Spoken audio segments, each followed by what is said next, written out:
Once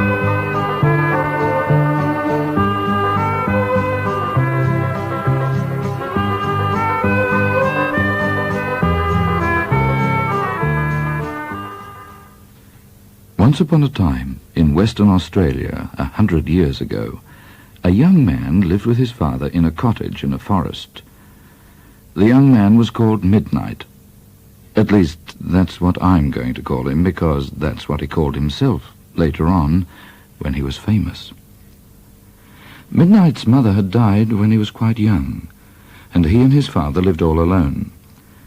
His father had once been a sea captain, and had brought home lots of shells and coral and carved boxes and little elephants and that sort of thing, as well as a very wise and handsome Siamese cat called Cat. Cat had blue eyes and mostly cream-coloured fur, with a coffee-coloured tail and a coffee-coloured mask on his face, a bit like a bank robber. Besides Cat, there were 4 other animals living with Midnite and his father. There was a rather silly cow called Dora, who was not nearly so young as she thought she was. There was a very tall and noble-minded horse called Red Ned, with a strawberry-coloured body and a pale mane and tail.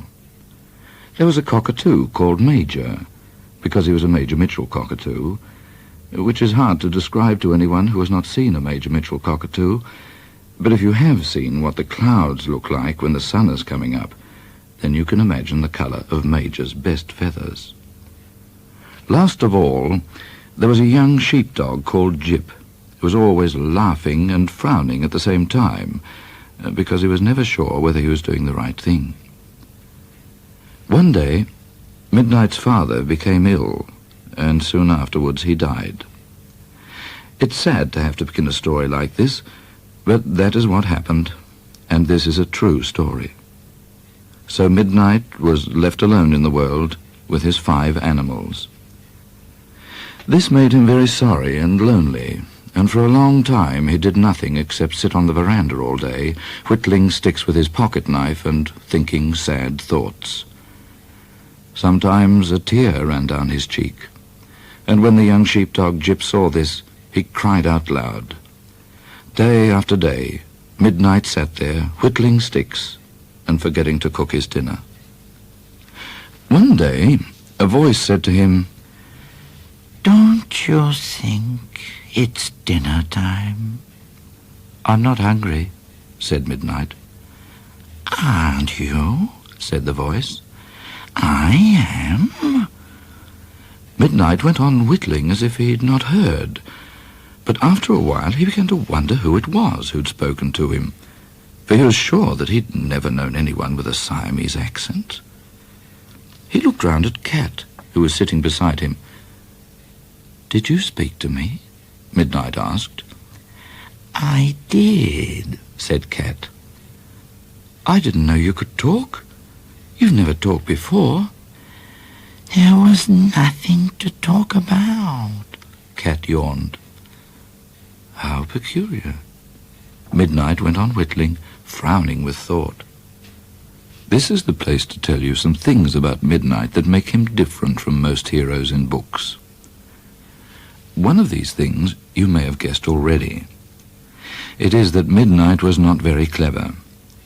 In fact, he was rather stupid, though even Cat forgave him this because he was so good-natured. Another thing is that he was not very handsome, not nearly so handsome as Cat or Major or Red Ned, and he always needed a haircut.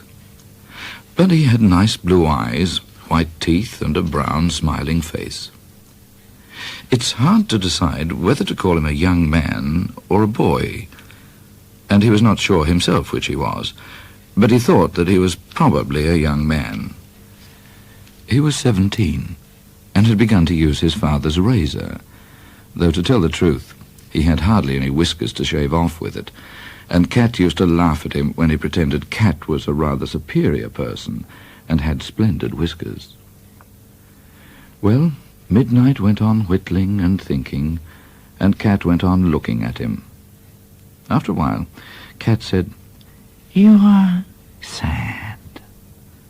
"Yes," said Midnite, I'm sad because I have no father and no money and nothing in the world except this house and this orchard." "And me," said Cat. And you, of course." "Let us have dinner, and then we can talk about money." So Midnight went into the kitchen and cooked the dinner, and they ate it on the veranda so that Jip and Major and Red Ned and Dora could listen to the conversation. "Now," said Cat, when he'd finished his dinner and was enjoying a saucer of tea, "what are your plans?" "I have no plans," said Midnight, looking sad.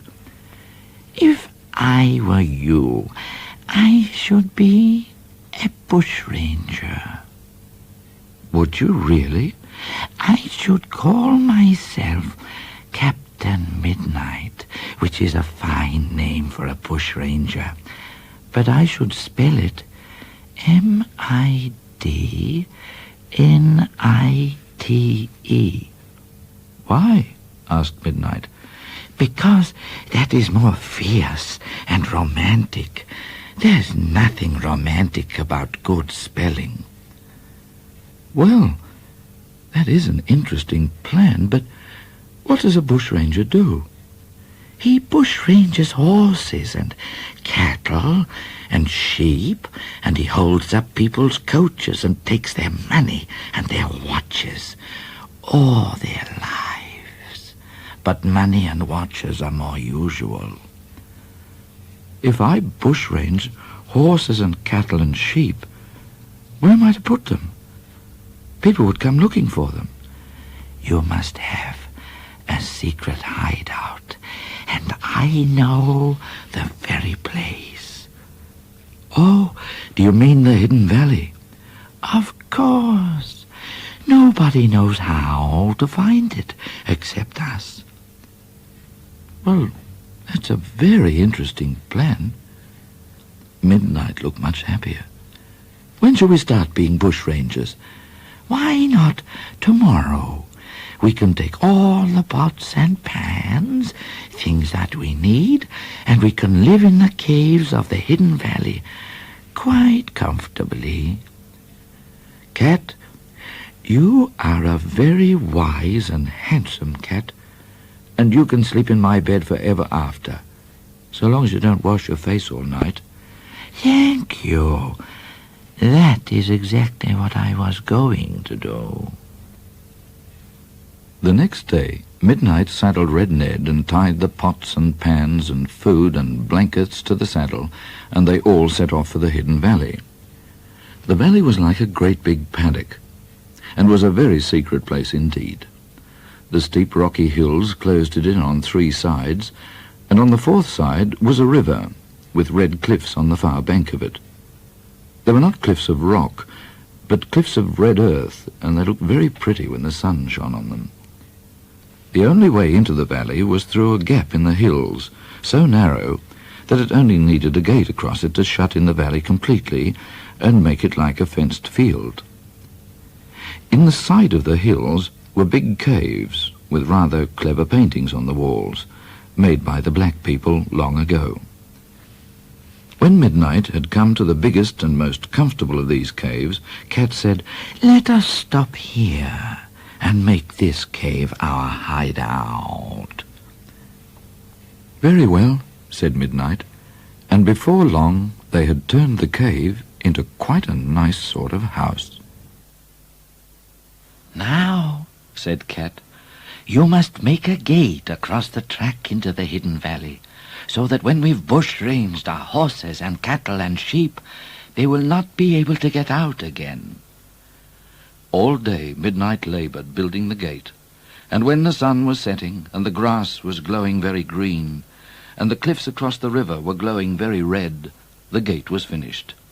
"Leave it open," said Cat, "and come back to the cave and let us have supper." While they were having supper, Midnight noticed that his animal friends, Red Ned and Jip and Major and Dora, had all disappeared. "Where have they gone?" he asked Cat. "They are preparing a surprise for you. Don't ask questions, but clean your teeth and go to bed, and in the morning you will be most astonished." Midnight was a bit annoyed at being told to clean his teeth by a cat, but he did it and went to bed and was soon fast asleep. In the morning he was awakened by a voice whispering, "Captain Midnight," in his ear. "What is it?" Midnight asked sleepily, when he'd opened his eyes and seen that it was Cat who was whispering. "Get up and close the gate. The surprise is here." Midnight got up, rubbing his eyes, and walked out of the cave. And then he certainly was most astonished. There was a white mist rising from the grass and the river, and in the mist he saw 13 horses and 31 head of cattle and 76 sheep. "Where did they come from?" Midnight asked, staring. "Go and close the gate, and I will explain to you on the way." First of all, Cat told him about Dora. The thing to remember about Dora is that she was an extremely aggravating cow, and she knew it. She went to where she knew the cattle were, and waited quite a long way from them, until she knew that they'd seen her. Then she started jumping around and chasing her tail and behaving in the silliest way, all the while pretending that she didn't know that they knew that she knew that they were watching. She pretended that she was having a great old time all by herself, which is a very aggravating sort of showing off. After a while, all the cattle started murmuring to each other. At first they murmured that it was sad to see the poor silly thing carrying on like that at her age. But as Dora only went on getting sillier and more aggravating, they began to murmur, "Let's rush up and butt her in the ribs." Soon they started to galumph towards her, and when they came near, Dora galumphed off into the bush. They galumphed for miles and miles and miles, and whenever the cattle lost sight of Dora, she waited for them and then jumped out of the bush and aggravated them again.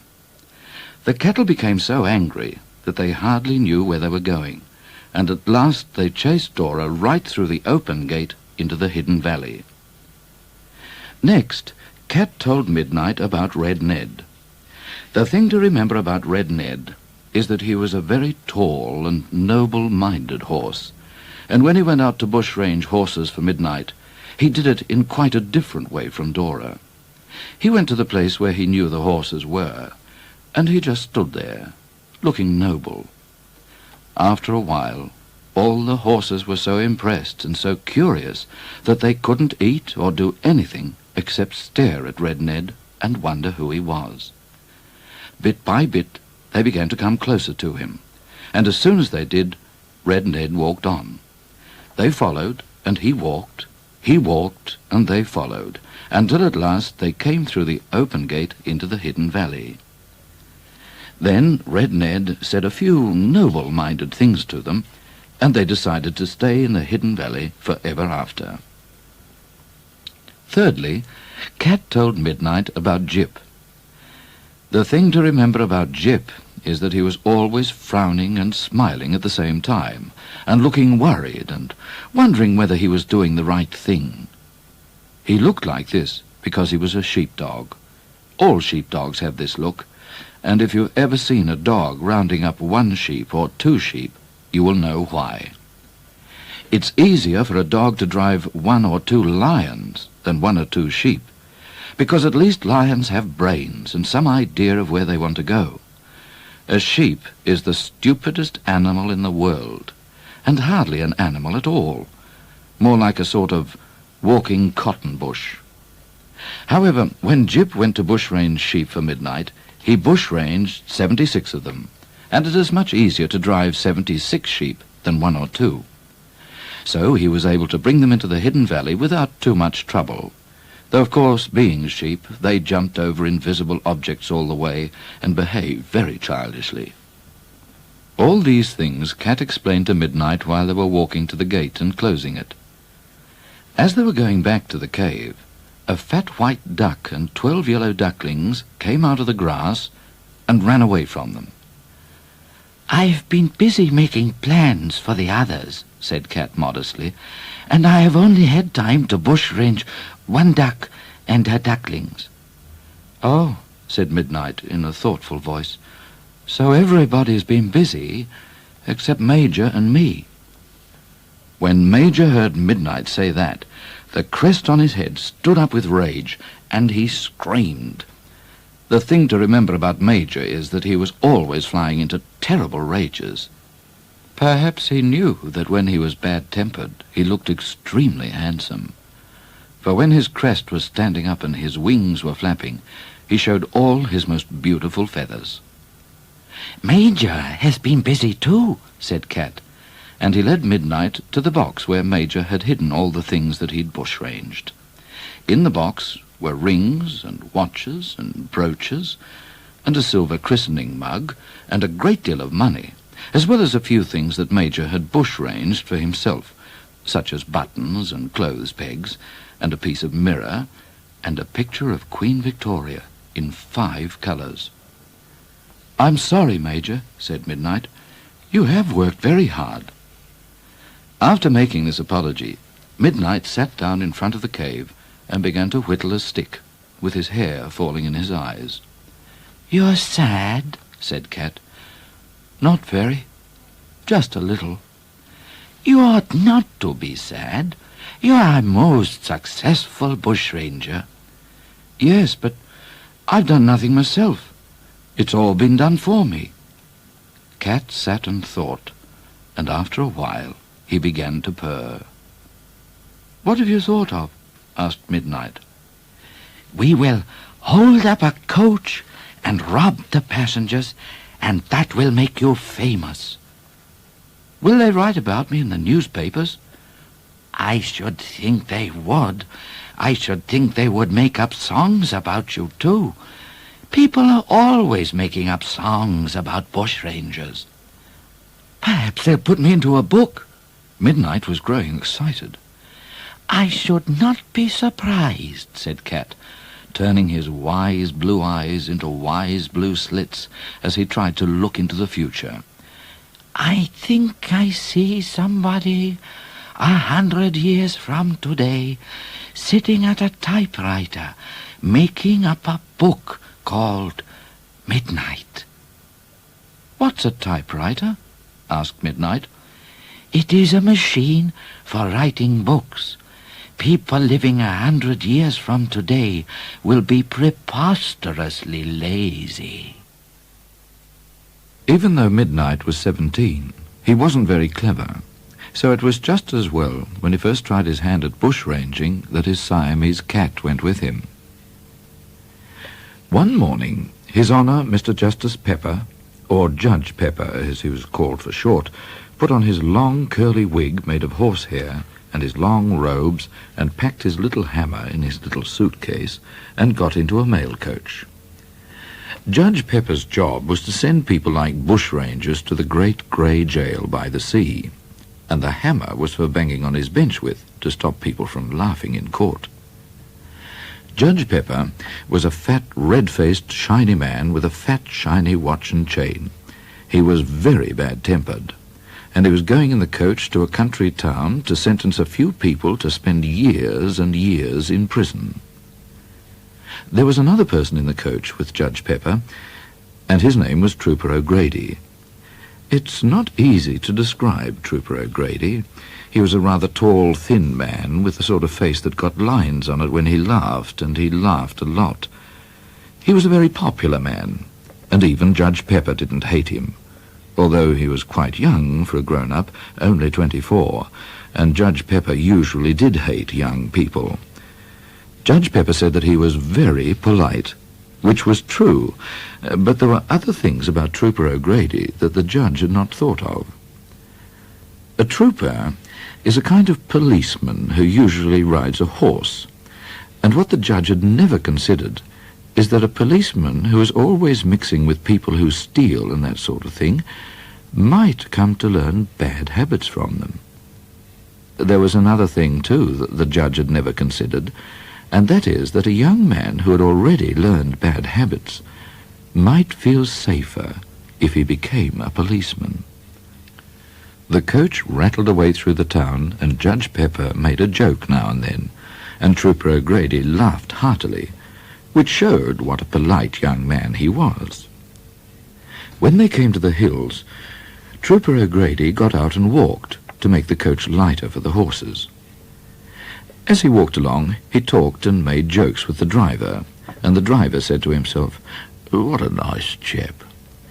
When they were about 20 miles from the town and were going up a very steep hill, a voice called out of the bush, "Stand and deliver your money or your lives." "Who said that?" demanded the judge, sticking his red face out of the coach window. "A bushranger, Your Honour," said Trooper O'Grady. "That is what they always say." "Well, shoot him." "You shoot him, sir. My pistols are inside the coach with you." "Throw the pistols to me," snarled the voice in the bush, "or you are a dead man." "That's curious," murmured Trooper O'Grady. "The voice has a Siamese accent." "Don't make personal remarks," snapped Cat, for of course it was Cat. "Stand with your hands above your heads, and if I catch anyone not shivering in his shoes, he's in trouble." Trooper O'Grady and the driver put up their hands, while Judge Pepper still stared from the coach. From being a red-faced shiny man, he'd turned into a white-faced shiny man. "Throw me the pistols, Judge Pepper," called Cat, "or I'll tear out your heart and eat it." "No, no!" Judge Pepper threw the pistols into the bush. "Have pity on me. I've a great aunt and 11 cousins in Wagga Wagga."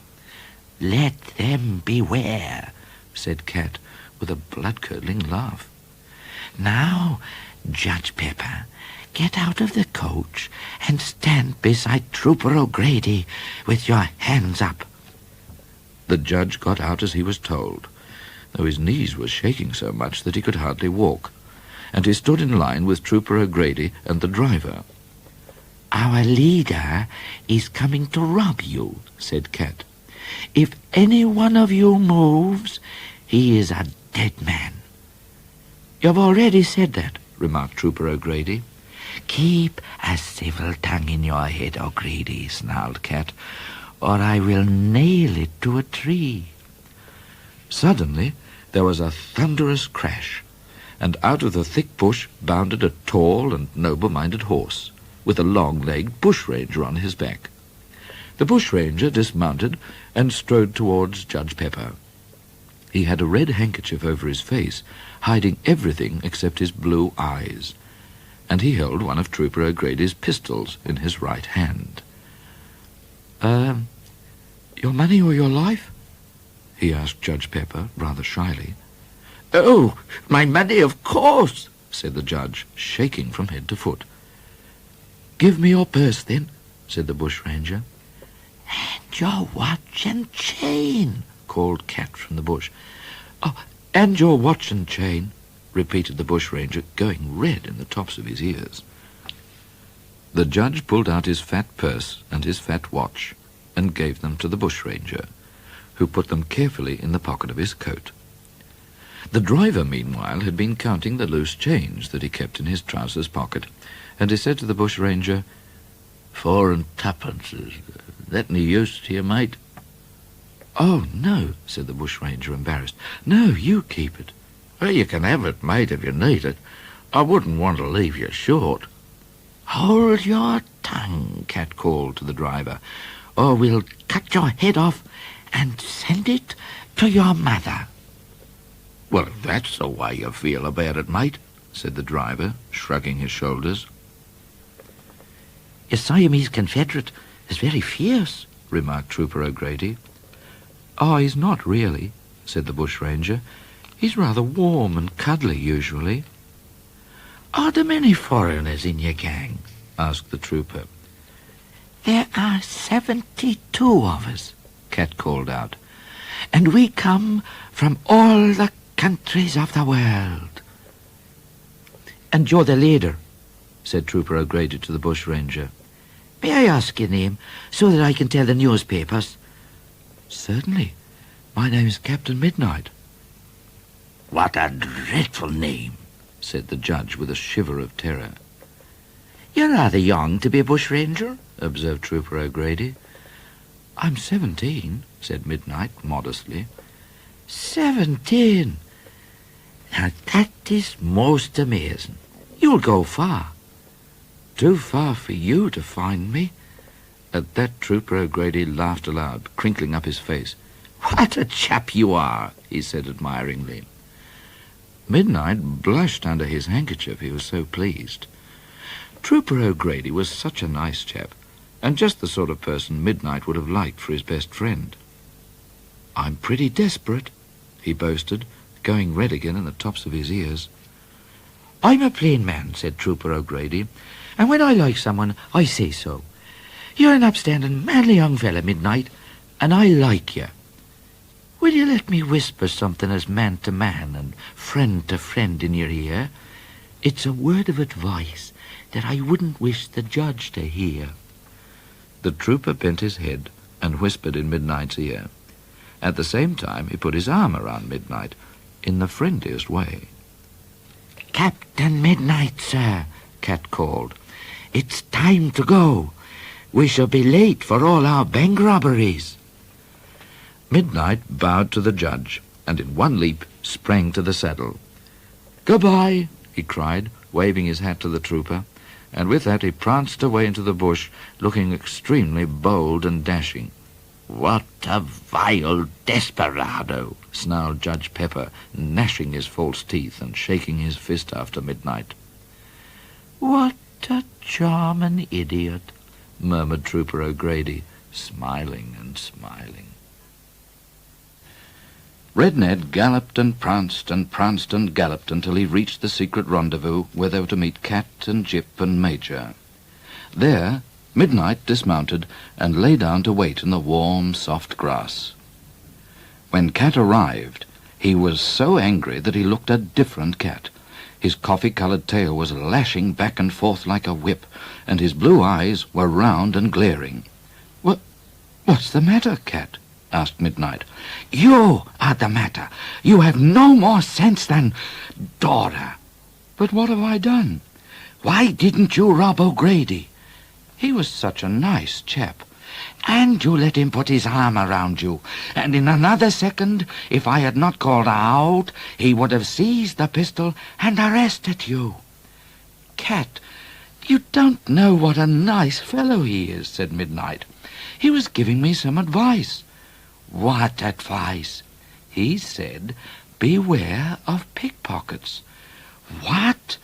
Beware of pickpockets. That's what he said. Cat was quiet for a long time. He closed his eyes and sat perfectly still. He held his breath and counted silently to 100. Then he said, softly, Midnite. Yes, said Midnite. When you robbed the judge, you put the watch and purse into your coat pocket, did you not? Yes, said Midnite. Are they there now? Midnite felt in his pocket. Then he held it open and looked into it. Then he looked at Jip and Major and Red Ned, and finally he looked at Cat. No, said Midnite. Cat said nothing at all, but curled up in the grass and pretended to go to sleep. Oh, Cat, he seems such a nice chap, cried Midnite. He is a common thief, a common pickpocket, and you, a bushranger, have let him pick your pocket. I shall never trust a human being again. Don't, and thank heaven in your prayers every night that you have 5 animals to look after you. For a long time after he was robbed by the trooper, Midnite stayed in the hidden valley, thinking bitter thoughts about human beings. He was so bitter that he did not want to see any human beings ever again, not even to rob them. One day, Cat said to him, "You have not been bushranging for nearly 2 weeks." "I'm too bitter." "Well, don't sit here sulking. Go out and take your revenge on the human race." "How?" "By robbing them. How else?" So Midnight began bushranging again, and soon he was the terror of Australia. He held up coaches, and he bushranged sheep and horses and cattle. His name was in the newspapers all over the world, and troopers and soldiers and black trackers roamed everywhere looking for him.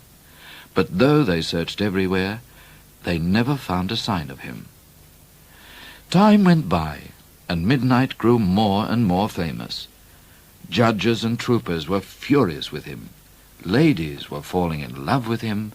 Poets were making up songs about him, and painters were painting pictures of him holding up coaches, with titles like "Bailed Up." All the Irish people said that he was Irish, and all the English people said that he was French. The governor's lady said that she believed that Midnight was a duke in disguise, and the President of America said that he knew for a fact that Midnight was a downtrodden peasant spreading his eagle wings.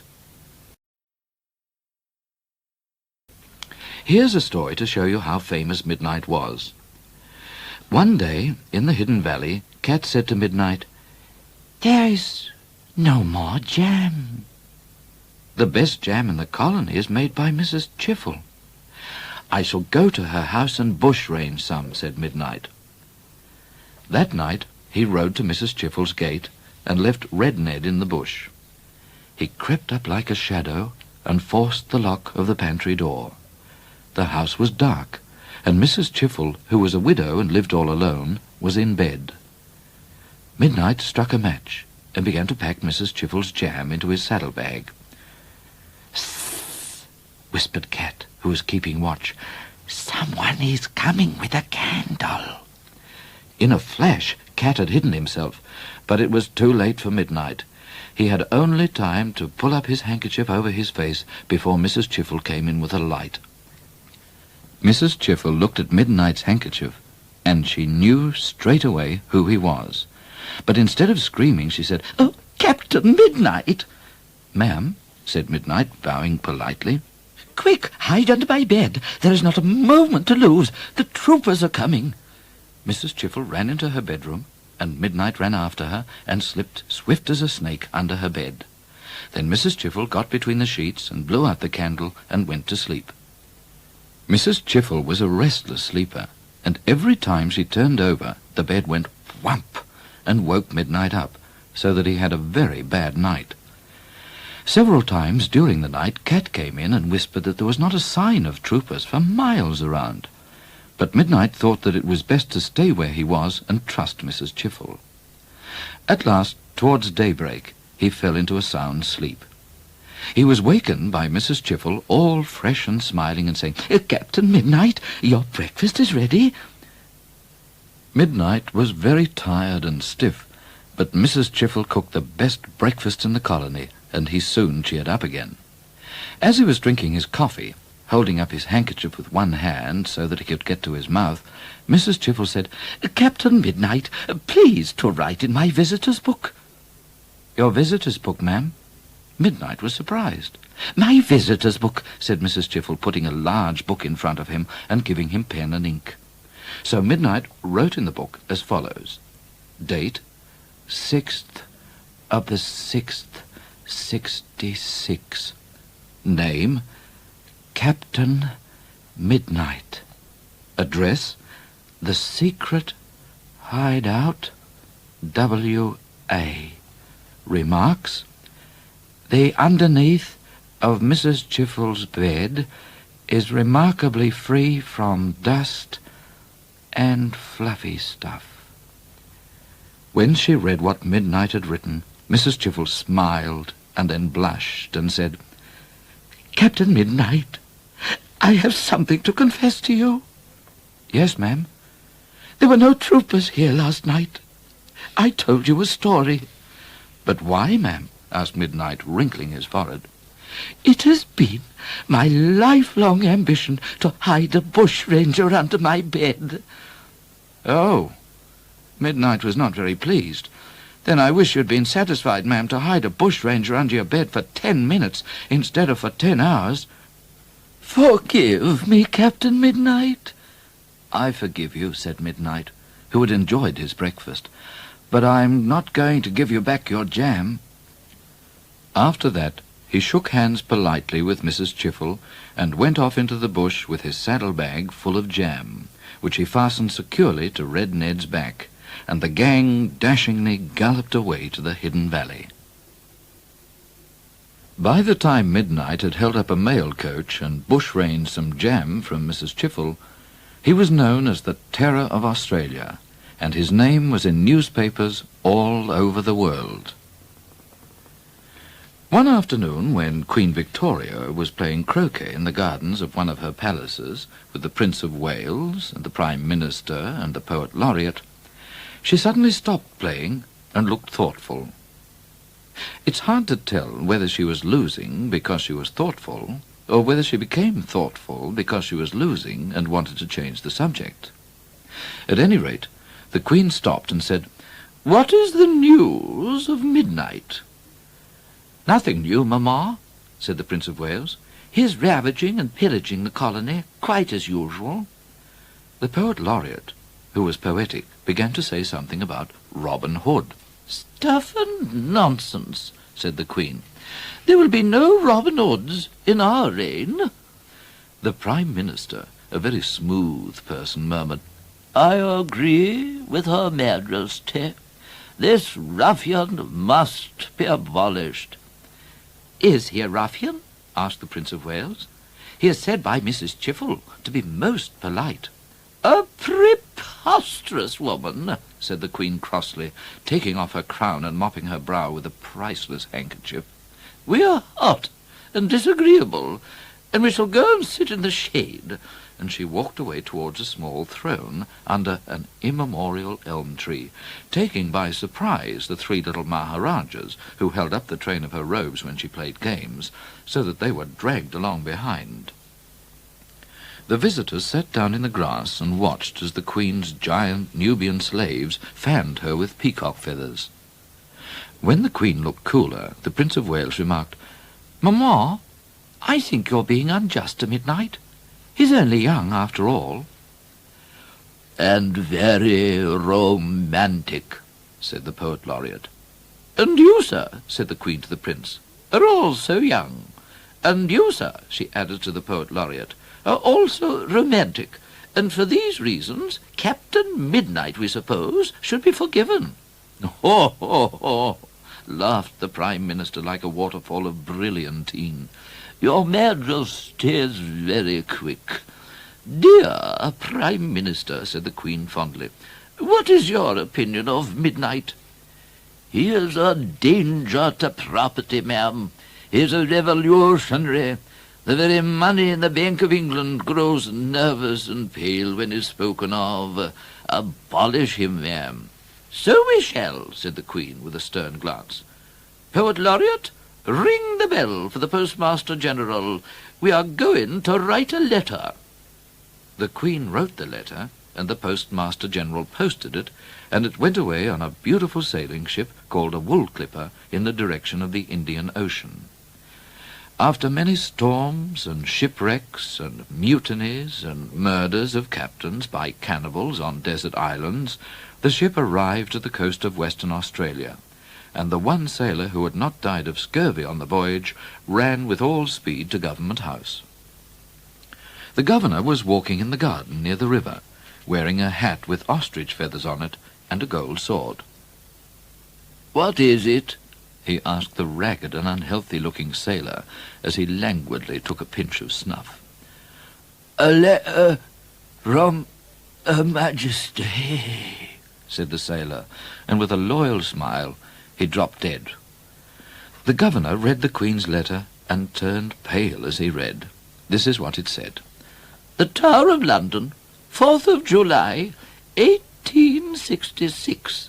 Sir, it is with feelings of anger and dismay that we read daily in our loyal times of the liberties taken by horrid Captain Midnight with the people, horses, cattle, sheep, and money of our beloved colony.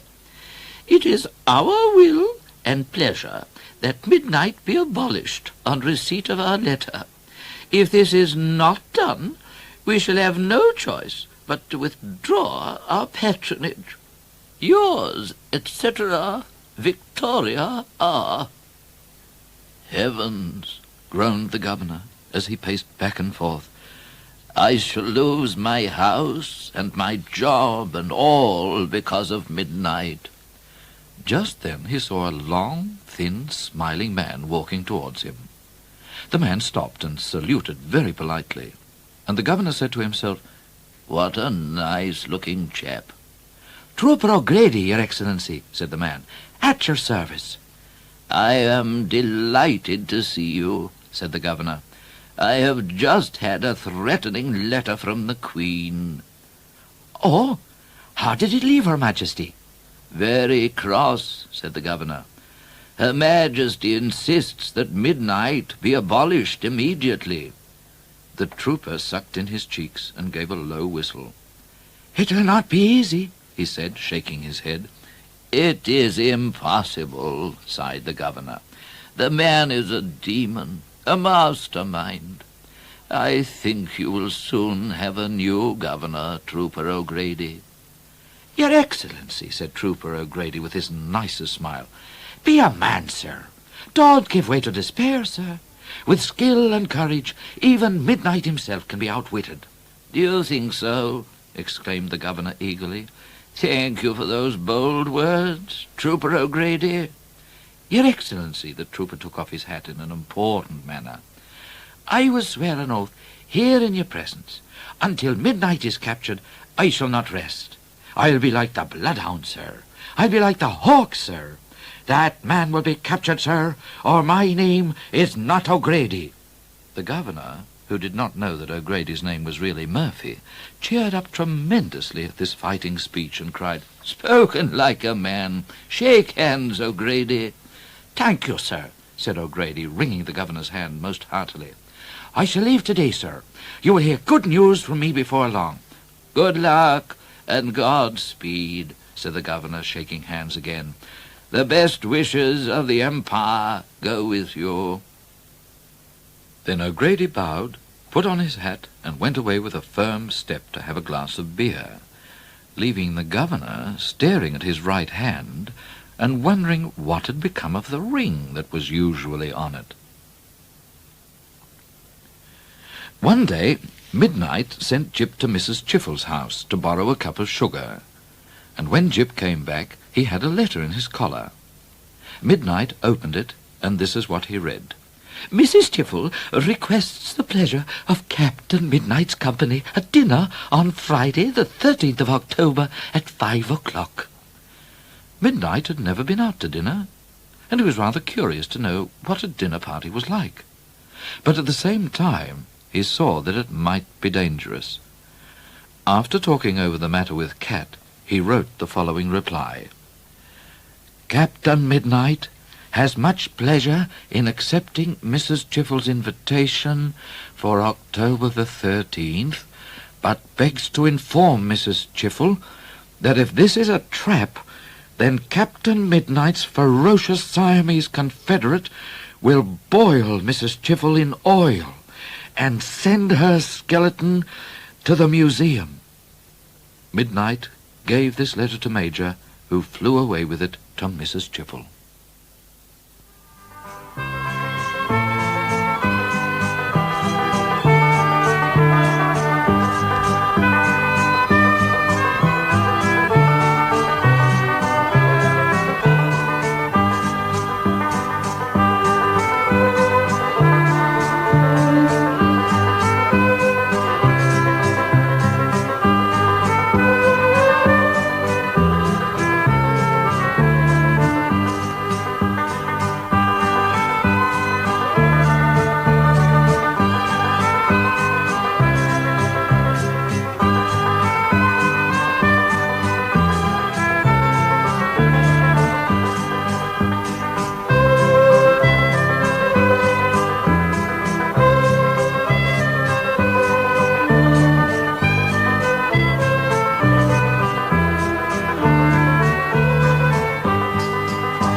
One day, Midnite sent his dog Jip to Mrs. Chiffles to borrow a cup of sugar, and Jip came back with a letter in his collar. It was an invitation to dinner on Friday night. When Friday came, Midnite put a clean handkerchief over his face and rode off to the dinner party. He left Red Ned in the bush, as usual, and crept up to Mrs. Chiffles' house. The house was full of lamps, and people talking and laughing, and when Midnite peered in, he could see nothing but beautifully dressed ladies. It certainly did not look like a trap. So Midnite pulled his hat down over his eyes and pulled his handkerchief up to his cheekbones and went in. "Dear Captain Midnite," cried Mrs. Chiffle, running to meet him, "how good of you to come." "It's a pleasure, ma'am," said Midnite shyly. "Step immediately into the drawing-room," said Mrs. Chiffle, "and be presented to my guests." As soon as Midnite walked into the drawing-room, all the visitors went, "Oh!" and Midnite saw that there was nobody there except ladies. Mrs. Chiffle was a fairly clever woman, and she knew that although most of the ladies in the colony were in love with Midnite, most of the men in the colony wanted to put him in jail. So she had not invited any men at all. Midnite stood there looking at the ladies and blushing under his handkerchief and feeling very shy, because he'd never spoken to a lady in his life until he'd met Mrs. Chiffle. As he looked at the ladies, something funny happened to him, and he clutched his chest and groaned. "Captain Midnite," said Mrs. Chiffle, "what is the matter?" "My heart," groaned Midnite. "Why?" said Mrs. Chiffle, getting worried. "Are you ill?" "I think I have fallen in love." "Oh, how romantic! Who is it? Do tell." "No, Mrs. Chiffle," said Midnite, gritting his teeth. "This secret I must keep locked in my own breast." After making this resolution, he walked sternly round the room, shaking hands with the ladies. But when he came to the young lady who had caused him to fall in love, he was so nervous that his hand shook and he dared not look at her. This young lady was called Miss Laura Wellborn, and she was exceedingly beautiful. I'm not going to say what colour her eyes were, or what colour her hair was. You will just have to imagine for yourself the most beautiful young lady in the world. "Why, Captain Midnite," said Miss Laura in a voice like music, "how cold your hand is, and how nervous you are." "It's nothing, Miss Wellborn," said Midnite bravely. "An old wound that troubles me at this time of the year." Then he took Miss Laura's arm, and they went into dinner, and a very good dinner it was, although it was awkward for Midnite to have to push his fork up under his handkerchief, and it got rather messy. As well as good food, there was a lot of Mr. Macpherson's famous wine, but Midnite didn't have any, because he thought it mightn't be good for him. After dinner they all went back to the drawing-room, and Mrs. Chiffle gave Midnite a cigar, but he didn't smoke it, in case it should make his teeth turn yellow. Then all the ladies fetched their music, and played the piano and sang. This went on for a long time, and Midnite was getting rather bored. But when Miss Laura Wellborn got up to sing, he felt quite differently. First Miss Laura sang a song which must have been very funny, for all the ladies were laughing. But as it was in Scotch, Midnite could not understand a word of it, except for a bit of the chorus which went, "Och, joch, dinna flee, what art thou feared of me? Bide under my plaid a wee, my dowsy gowkit laddie." Whenever she sang this part, Miss Laura looked at Midnite with smiling eyes, and he got very hot under his handkerchief, although he'd never heard a sillier song. Next, Miss Laura sang a song with a sad yet gay tune, and she sang with her sad, gay eyes fixed on Midnite. This is what the song said. "Alack, alas," cried Robin Hood, "I am a thief full bold, but Marian is a better thief, and steals my heart as I steal gold. No better thief lives under sky than beauty in a woman's eye. Hey, nonny, no, poor Robin Hood, love hunts thee down in the green, green wood. Hey, nonny, no, hey, nickle, nackle, now, hey, needle, noddle, noo, hey, cock-a-doodle-doo, bow, wow. When Miss Laura had come to the end of this beautiful song, Midnight could do nothing except look at her. And Miss Laura suddenly laughed and said in her musical voice, "I know one thing about Captain Midnight. His eyes are blue." "Oh, are they?" Midnight was blushing. "Well, of course they are," said Miss Laura. "Don't you know what colour your own eyes are?" That made Midnight extremely miserable, because it showed that Miss Laura thought he was stupid. He was stupid, as a matter of fact, but he didn't know this, and he didn't like Miss Laura to think so. Soon afterwards he said goodbye to all the ladies and went back into the dark bush where Red Ned and Jip and Major and Cat were waiting. Then he and Cat sprang into the saddle and they all galloped away. It was still spring, and the air smelled of all the flowers in the bush, and the moon was out, and it was such a beautiful night that they went on galloping and galloping for miles and miles, and almost forgot where they were going. Midnight was thinking about Miss Laura, and Cat was thinking about whatever it is that cats think about, and they must have galloped for half an hour when they came to some fields full of grapevines and a house with lights in the windows. "What house is that?" said Midnight to Cat. It is Mr. Macpherson's cellar, where he makes the famous wine." "I've never tasted wine." "Nor have I." "I should like to try it, just once. Shall we bushrange some?" "Why not? It's a beautiful night for bushranging." They left Red Ned and Jip and Major in the deep shadow under some olive trees and stealthily crept up to the house. They could tell by the lights behind the curtains that Mr. Macpherson had visitors in the drawing-room, but the end of the house where the cellar was looked dark and safe. There they found a small door, and Midnight boldly forced the lock and led the way down the stairs into the cellar. The moonlight lit up the whole room, and they saw that it was filled with huge dark barrels lying on their sides.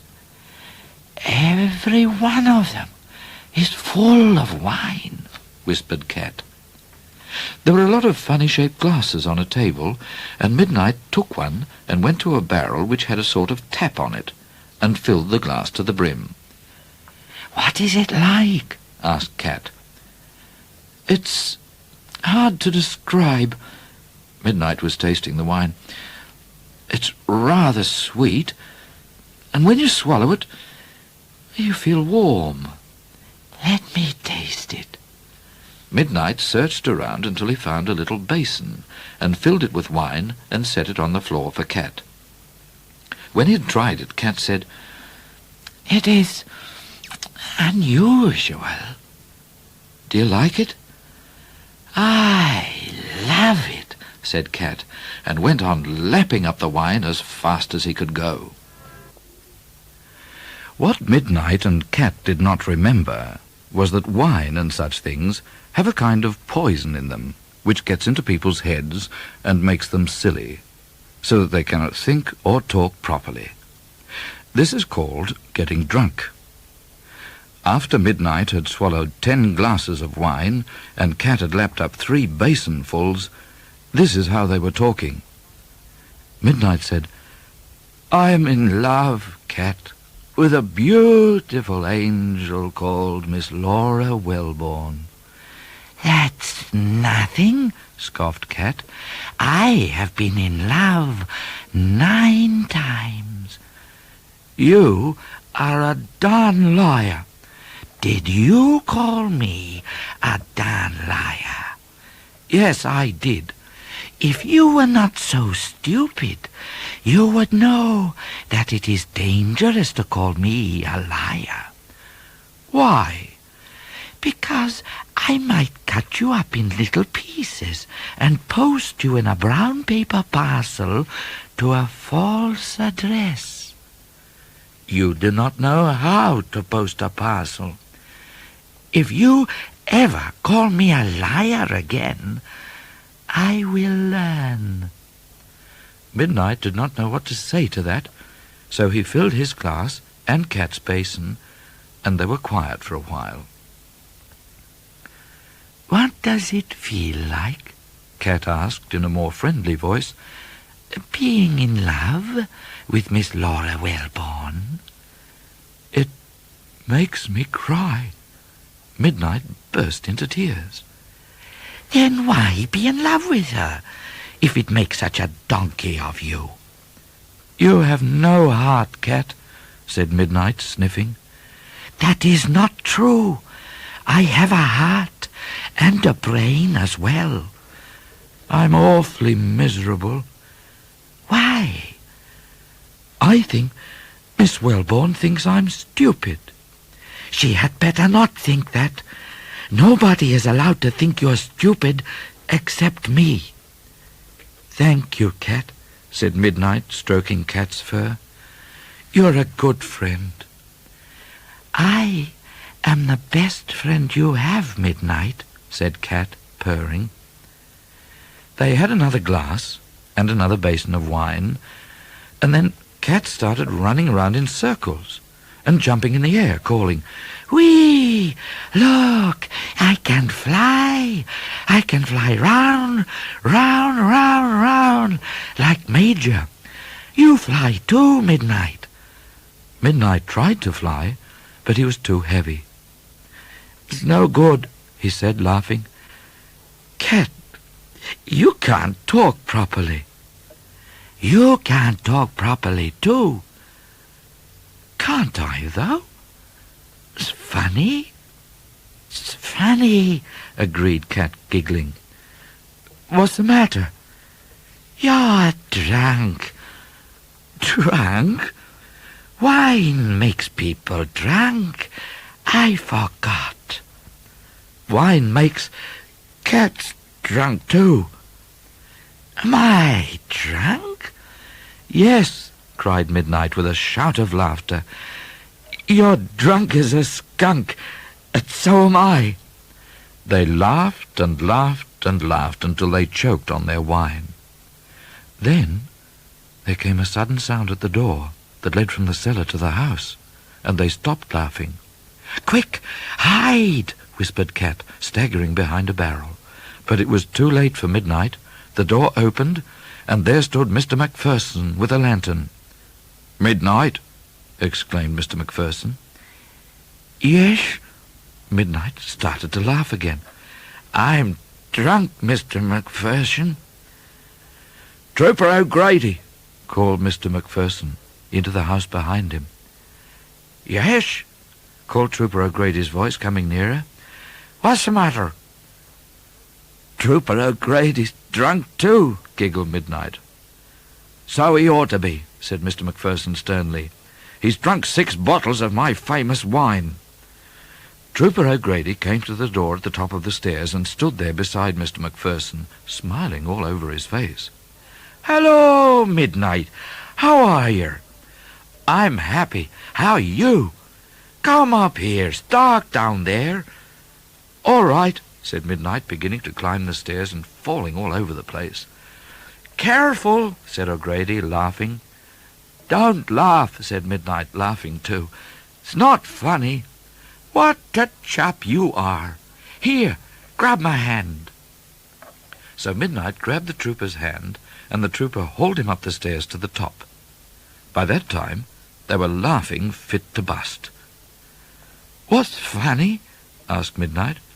"You're funny," said O'Grady. "I'm not funny. My cat's funny." "Why is your cat funny?" "My cat's drunk." "What?" Trooper O'Grady was roaring with laughter. "What do you say?" "My cat's drunk," said Midnight, laughing in the trooper's face. "And he can't talk properly." Then Midnight and Trooper O'Grady hung around each other's necks and laughed until they were tired, and until O'Grady had picked all Midnight's pockets. After that, O'Grady put the handcuffs on Midnight's wrists and took him away to the great grey jail by the sea. When Midnight woke up the next morning in the prison, he felt as people usually feel after drinking a lot of wine. That is, he felt awful. His head was aching, and his mouth tasted like a sheepskin shoe. But soon afterwards, Trooper O'Grady brought him a cup of beef tea, and when he'd drunk that, he seemed a little bit stronger. "How are you now?" asked the trooper, who looked a bit pale himself. "Not so bad as I was," said Midnight sadly. "We have to go to court today. Here's a glass of rum to give you courage, in case the judge sentences you to be hanged by the neck until you're dead." "I shall never touch drink again," said Midnight in a stern voice. "I hoped you'd say that," said O'Grady, and he emptied the glass in one swallow. Midnight got out of bed and washed his face and cleaned his teeth and combed his hair. "I wish I did not feel so miserable," he said. "Mrs. Jiffel has sent you a cake, with a file and rope ladder in it, but I'm afraid you're not allowed to have presents like that." "Never mind. It makes me happy to know that I have a friend." "That's the spirit. And you have a better friend in me. Now hold out your arm to be handcuffed, and let's go to the court." Handcuffed together, Midnight and the trooper walked through the great grey echoing corridors of the prison, listening to the prisoners groaning and clanking their chains and shaking the bars of their cages. The huge iron door clanged shut behind them, and they were out in the street of the town. The sun was shining, and the wind was blowing off the sea, and all of a sudden Midnight wanted so badly to be free that he almost cried. The next morning, when Midnight and O'Grady came into the court, which was packed with ladies, all waving fans, they found Judge Pepper sitting on his bench writing in a book. As soon as the judge looked up and saw Midnight, his face went purple, and he shouted, "Guilty!" "Guilty of what, Your Honor?" asked Midnight. "Guilty of stealing my watch and money," said the judge, "and threatening to tear out my heart and eat it." "Excuse me, Your Honor," said Trooper O'Grady. "That threat was made by the prisoner's ferocious Siamese confederate, who has never been seen." "Whose side are you on?" demanded the judge. "Oh, yours, of course," said the trooper. "Then keep your evidence to yourself." At that moment, a beautiful, bad-tempered cockatoo flew in through a window behind the bench and sat down on the judge's great grey wig. "What are you staring at?" the judge asked Midnight. "You, Your Honor." "Don't be impertinent," said the judge, flying into a rage. If the judge had ever watched a flock of cockatoos in a tree, he would have known that among cockatoos, rage is infectious. But he did not know this, and he did not know either that he had a cockatoo sitting on his wig. So, without another thought, he flew into a rage. Major's crest shot up like an opened fan. His breast feathers puffed out, and in half a second he looked twice as big and most remarkably like Judge Pepper. "Silence in court!" The judge banged on the bench with his hammer, for the whole court was laughing. Major wanted silence just as indignantly as the judge did, and he furiously flapped one wing, as if he wished that he had a good big heavy hammer of his own, and opened and closed his beak very fast, as if he were saying rather impatient things about some people. "Silence!" screamed the judge. "If there's any more laughing, this court will be abolished." Major cocked his head on one side and looked suddenly thoughtful. He did not know what all the noisy people were carrying on about, but it occurred to him that if he went to bed, they might be polite enough to stop. So he put the tip of his wing to his beak, as if to say, "Shh," and dropped his head on his breast and closed his eyes. Of course, he didn't really go to sleep, but he wanted the court to be quiet, so that he could hear what Judge Pepper had to say before he took action against him. The plan turned out to be a good plan. The court was not abolished, and as Major had stopped behaving like a small Judge Pepper sitting on Judge Pepper's head, the laughter raggedly died away. Soon, thanks to Major, there actually was a kind of silence in court, setting aside a few silly giggles from Trooper O'Grady. "Prisoner at the bar," said the judge, with a snarl of relief. "Have you anything to say before I pass sentence?" "Yes," said Midnite. "What?" "Please don't pass sentence," said Midnite. "I'm a bushranger, Your Honour. I was not made to live in a prison." "You should have thought of that before you stole my watch and money." "But I didn't." "You didn't? Why, I gave them to you with my own hands." "He stole them," said Midnite, pointing at Trooper O'Grady. "He picked my pocket." Trooper O'Grady suddenly slapped himself on the forehead, as if to get even with himself for having a bad memory. He put his hand in his pocket and brought out the judge's watch and purse. "It's true, Your Honour. I did release them from the prisoner, and in the excitement I forgot to give them back to you." "Throw them here," said the judge suspiciously. Trooper O'Grady threw the watch and purse to the judge, and the judge carefully counted his money. Then he looked fiercely at Trooper O'Grady. "There are 4 gold sovereigns missing," he said. "He took them," said Trooper O'Grady, pointing at Midnite. "I did not," said Midnite. "I didn't have time. He took them." "Did I?" said Trooper O'Grady. "Well, perhaps I did. I'll keep it back from my wages, Your Honour." Judge Pepper put his head on one side and stared ferociously at O'Grady. The movement roused Major, who put his head on the other side and stared ferociously at everybody else. "Silence in court!" shouted the judge, as everyone burst out laughing. All the noise was making Major quite savage, and he especially did not like to have people shout and bang so loudly when he was sitting on their wigs. So he puffed up all his feathers in a splendiferous rage and did his best to scream, "Silence in court!" over and over. His beak and tongue moved so fast that they were just a blur, and his wing battered the judge's head with an invisible hammer. "Silence! Silence! Silence!" screamed the judge. His hammer broke, and he threw the pieces at Trooper O'Grady. "The prisoner is sentenced to 25 years in the Great Grey Jail." "What for?" Midnite shouted back above the noise. "For laughing!" shouted the judge. "He's laughing too!" Midnite pointed at Trooper O'Grady, who was laughing so hard that he was bursting his buttons. "Prisoner at the bar!" shouted the judge. "You will do yourself no kind of good by making preposterous charges against the police."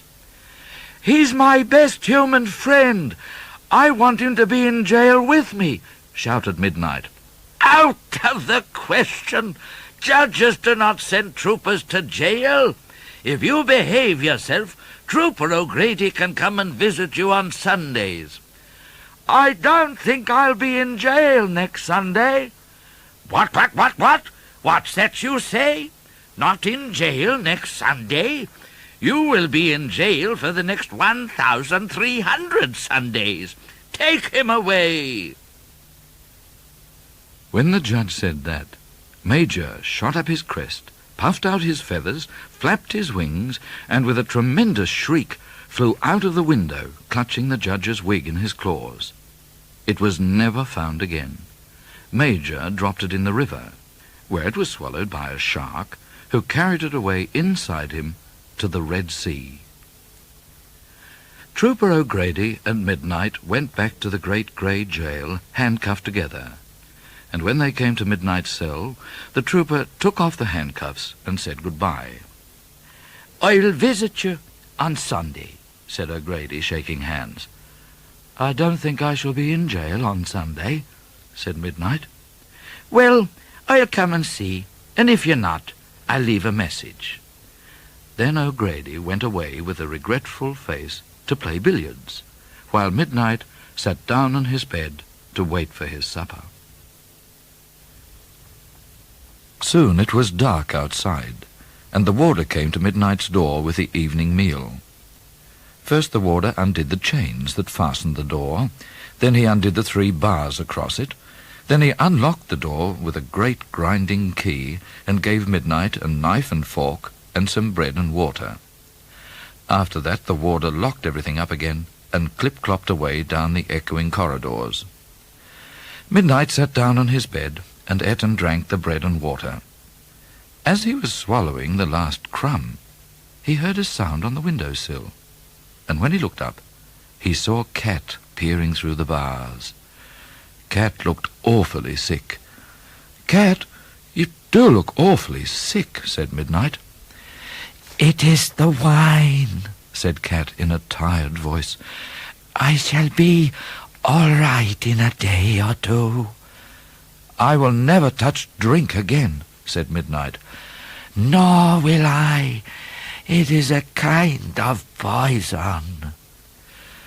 "I've had a miserable day. I'm in jail for 25 years. "Oh, no, you're not. Are you going to rescue me?" You are going to rescue yourself. This is not a very strong cell that you're in, and Major and I have been working on it. If you come here to the window, you will see where we have been digging at one of the bars, which is not very firm in the wall. Go on digging with your knife and fork, and you will be able to pull it out of the wall and wriggle through. "Bravo, Cat," said Midnite, and he started digging away with his knife and fork. Before long, being very strong, he was able to pull the bar right out of the wall. He tied the bar in a knot and left it on his bed in order to strike terror into the heart of the warder. Then he wriggled through the window and dropped on the back of Red Ned, who was waiting outside for him. "Come, Cat," cried Midnite. "Come along, Jip, and Major," and the gang galloped off into the darkness. Soon they came to a long new bridge with a white ribbon across it. "What is that, Cat?" asked Midnite, as Red Ned broke the ribbon.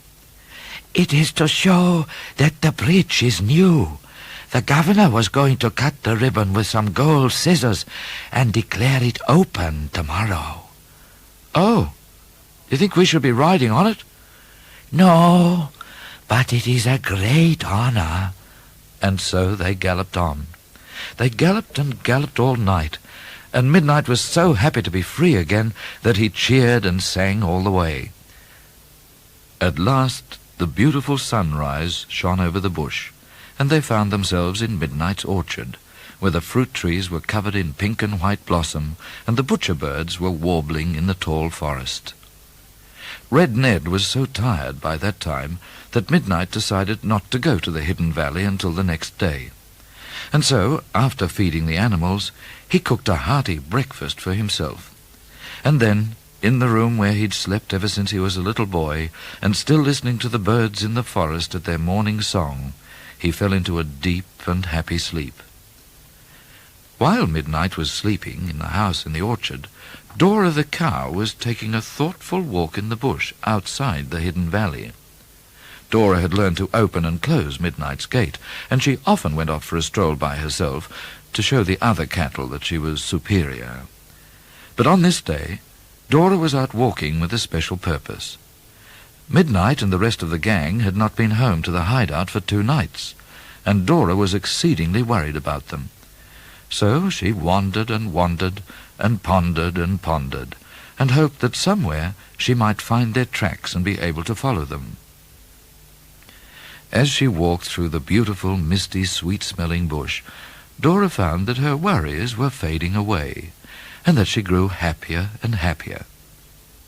The reason was that on the very next day, Dora was expecting to have a little new calf, and nothing in the world makes a cow so happy and thoughtful and soft-hearted as that. Presently, Dora heard a manly voice singing to itself in the bush, and when she stole up to investigate, she found a tall black horse grazing in a clearing, and a long, thin man sitting by a campfire and singing as he watched and waited till his billy boiled. This is what the man sang. a little bit of sugar, and a little bit of tea, a little bit of flour you can hardly see, and without any meat between you and me, it's the murder of a life by Christmas." "Alas," thought Dora soft-heartedly, "it is poor jolly Swagman who's down on his luck, and he's such a nice-looking chap. She stood peeping at him from the bush, and wondering whether, when the billy boiled, he might not like some milk for his tea. Just then the man began talking to himself. Now, you may have noticed that in real life people do not talk to themselves very much, and you rarely hear them say anything interesting. But it's different in stories, and this is a true story. While Dora listened, the man spoke to himself as follows. 1. Why do I want to be Midnite's best human friend? A friend of Midnite's, thought Dora, growing excited. I shall most certainly offer him milk for his tea. The man continued. I want to be Midnite's best human friend because he's an idiot. Everybody likes me at first and says that I'm a nice-looking chap. Yet when they know me better, and here a tear rolled down the man's cheek, they say I'm a dirty, rotten rogue cop. But Midnite's so stupid that he'll always like me, and will go on thinking me a nice chap forever after. Dora was rather puzzled by this speech, and did not know quite what to make of it.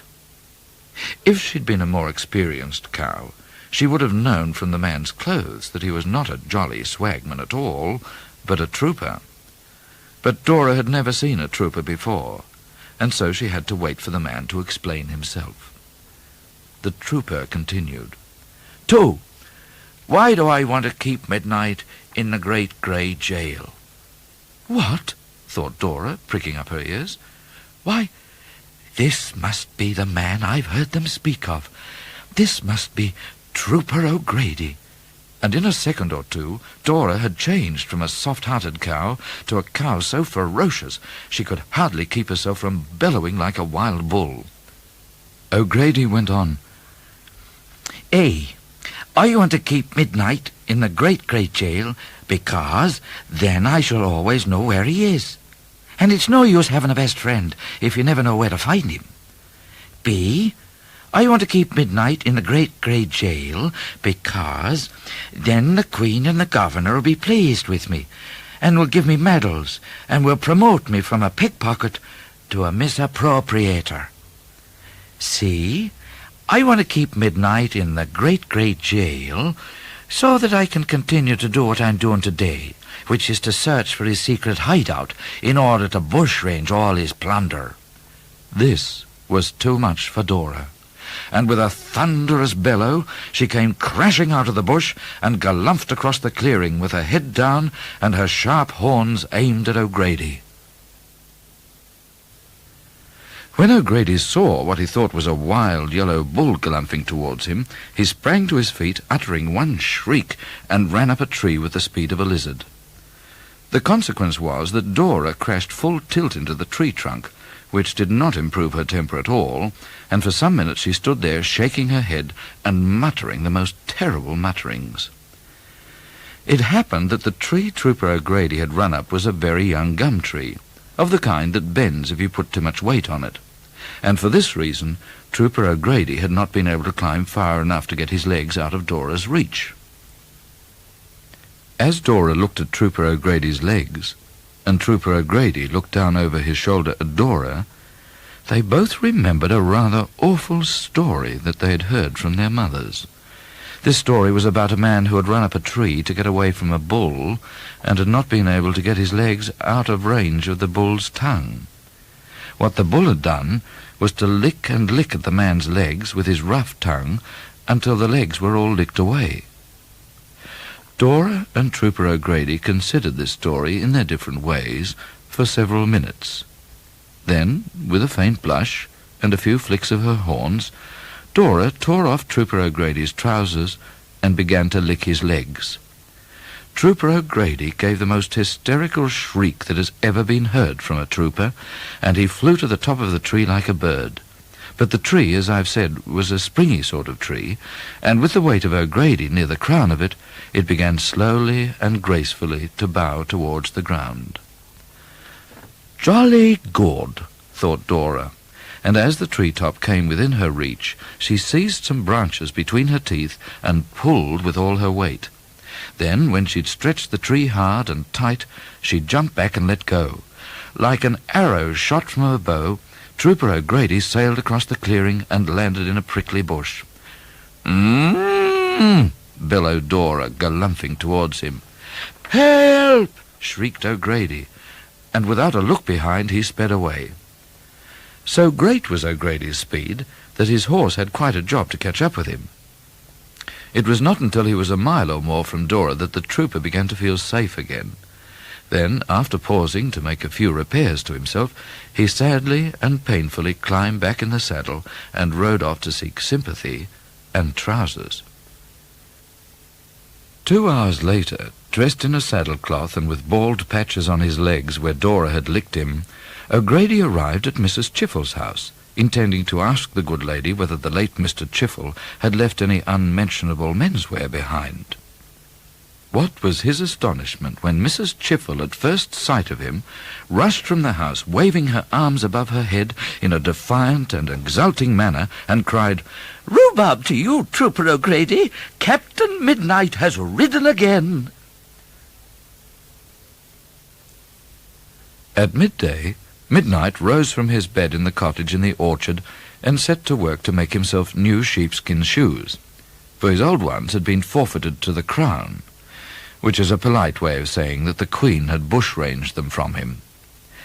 All afternoon he worked on his shoes, and on soft-soaping his bridle and saddle, and on doing a lot more things that he'd been meaning to do before he was put in jail. And in the evening he lit the lamps and cooked his supper, and sat snugly in the kitchen talking to Cat. While they were talking, they heard a sudden footstep on the veranda. "Psst!" whispered Cat. "I'm going to hide. Take care." And he disappeared into another room. "Who's there?" called Midnite, seizing his pistols and aiming them at the door. "Only me," said a funny voice, and the strangest-looking old woman came in. She had on an old purple dress, one of those collars around her neck that are made out of a fox with the eyes still in it, long grey hair like a horse's tail, and a velvet hat covered with flowers and little grapes and bananas and cherries and things that were always nodding and tinkling together. "Who are you?" said Midnite sternly. "A friend," said the old woman. "How can you be my friend? I've never seen you before in my life." "I am your godmother." "Are you really? I didn't know I had a godmother." "Everybody has a godmother to be kind to them, to cheer them up when they're miserable.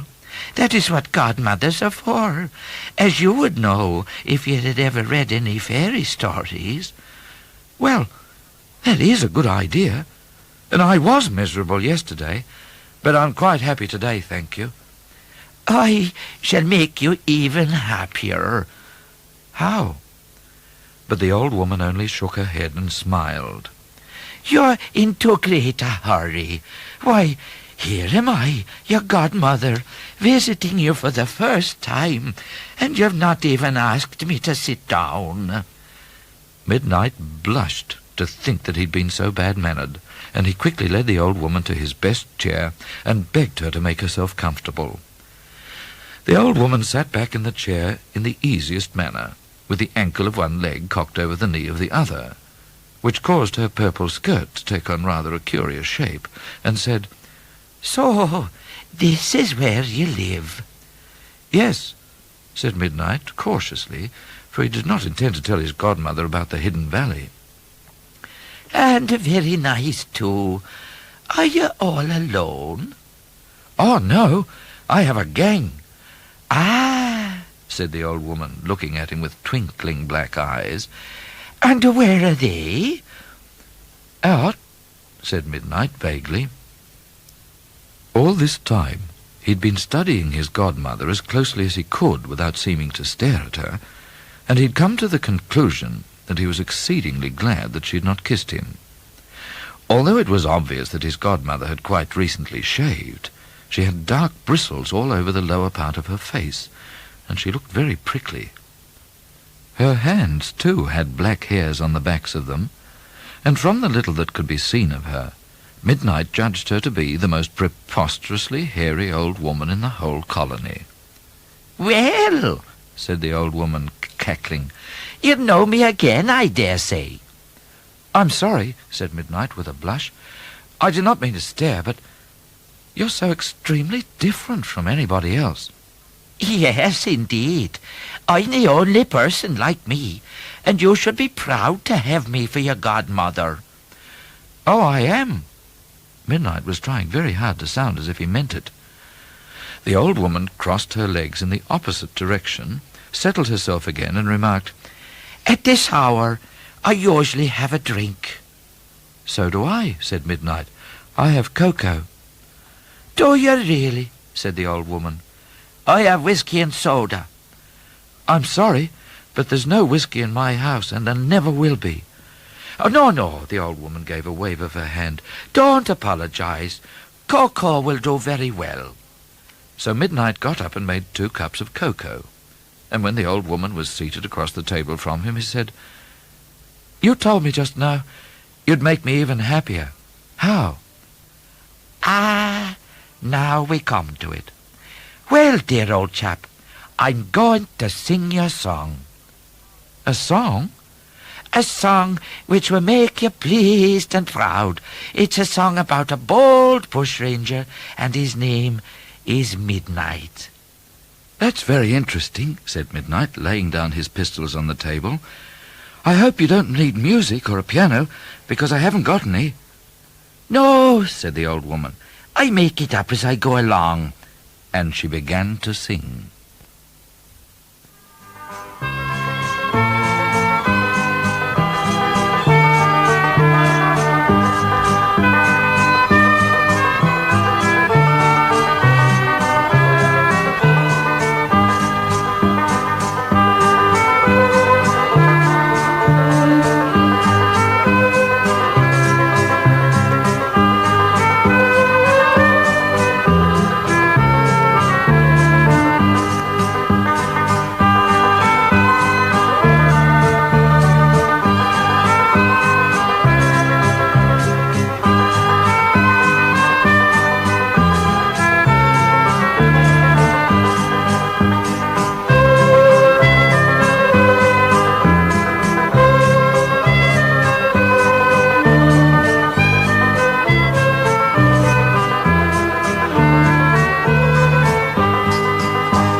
Midnite was so good-hearted that when a thin, hairy old lady came to his cottage and told him she was his godmother, he didn't suspect for a moment that it was Trooper O'Grady in disguise.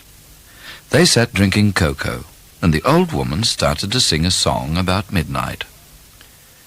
"'Tis of a wild colonial boy, Captain Midnite was his name. Of poor but honest parents, he was born at—" Here the old woman stopped and asked, "Where are you born?" "At Blackadder Creek," said Midnite. "If you're my godmother, you should know that." "Do you mind if I call it Blackadder Drain? Then my song will almost rhyme." "Well, you must do what you think best. I don't know the first thing about poetry." The old woman started again and sang this verse. "'Tis of a wild colonial boy, Captain Midnite was his name. Of poor but honest parents, he was born at Blackadder Drain. He was his father's only hope, his mother's only joy, and dearly did his parents love the wild colonial boy." "That's very nice," said Midnight, with a tear on his cheek as he thought of his father and mother. "There's better to come," and the old woman went on. "In 66 this daring youth commenced his wild career, with a heart that knew no danger, no foeman did he fear.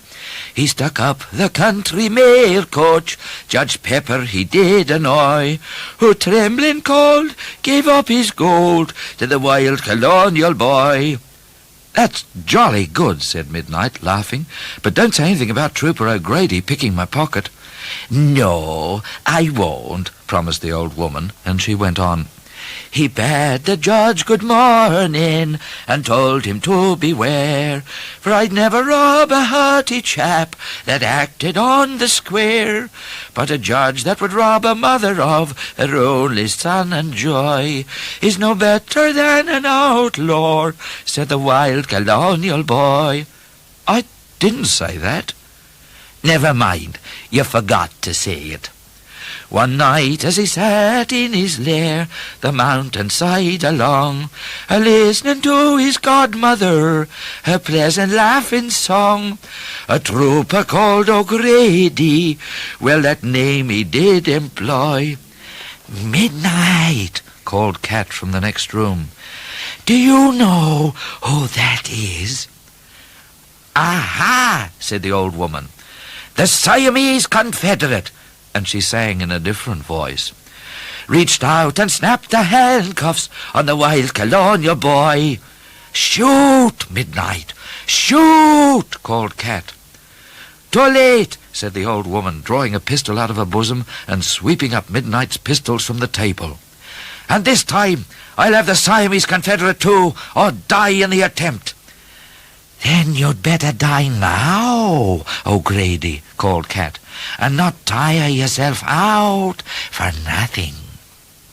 "You're under arrest," shouted the old woman, rushing into the room that Cat's voice was coming from. But the room was quite empty, and the window was only open about 6 inches, far too little for even a very small Siamese man to have got through. "Strange, strange, strange," she muttered, coming back into the kitchen. "Are you really O'Grady?" said Midnight, staring at the old woman with his mouth open. "Yes, indeed," said the old woman with a smile that crinkled up her face. "I don't believe you." "I am, honour bright." "Take off your hat." The old woman took off her velvet hat with all the flowers and fruit on it, but she still looked like an old woman with hair like a horse's tail. "Do you believe me now?" "No." "Take off your hair." The old woman took off her hair and put it on the table, and slowly a smile began to creep across Midnight's face. He looked at the old woman's button-up boots, then he looked from bottom to top of her purple dress, then he looked at her fox fur collar, and finally he looked at O'Grady's face sticking up out of it. Then he threw back his head and laughed until he was weak. "What's the matter?" said O'Grady, grinning. "What's the joke?" But Midnight could only gurgle and choke. "No, tell me," said O'Grady, starting to laugh himself. Midnight got up from his chair and took O'Grady by the arm and led him to a looking-glass. And when O'Grady saw himself, he shouted, "Oh, good grief!" and went into hysterics. So Midnight and Trooper O'Grady hung round each other's necks and laughed until they were tired, and until O'Grady had picked all Midnight's pockets. Then O'Grady put the handcuffs on Midnight and took him away again to the great grey jail by the sea. When Midnight and Trooper O'Grady walked to the court the next morning, there was an even bigger crowd of ladies waiting. But this time Midnight was not so shy, and he waved to them quite sternly. Mrs. Chiffle was there, flourishing a flag and cheering, and so was the governor. Midnight bowed to the governor, and the governor took off his hat with the ostrich feathers on it and bowed back. It was lucky that Midnight was holding Trooper O'Grady's hand, or the governor might have seen that the trooper was wearing his ring.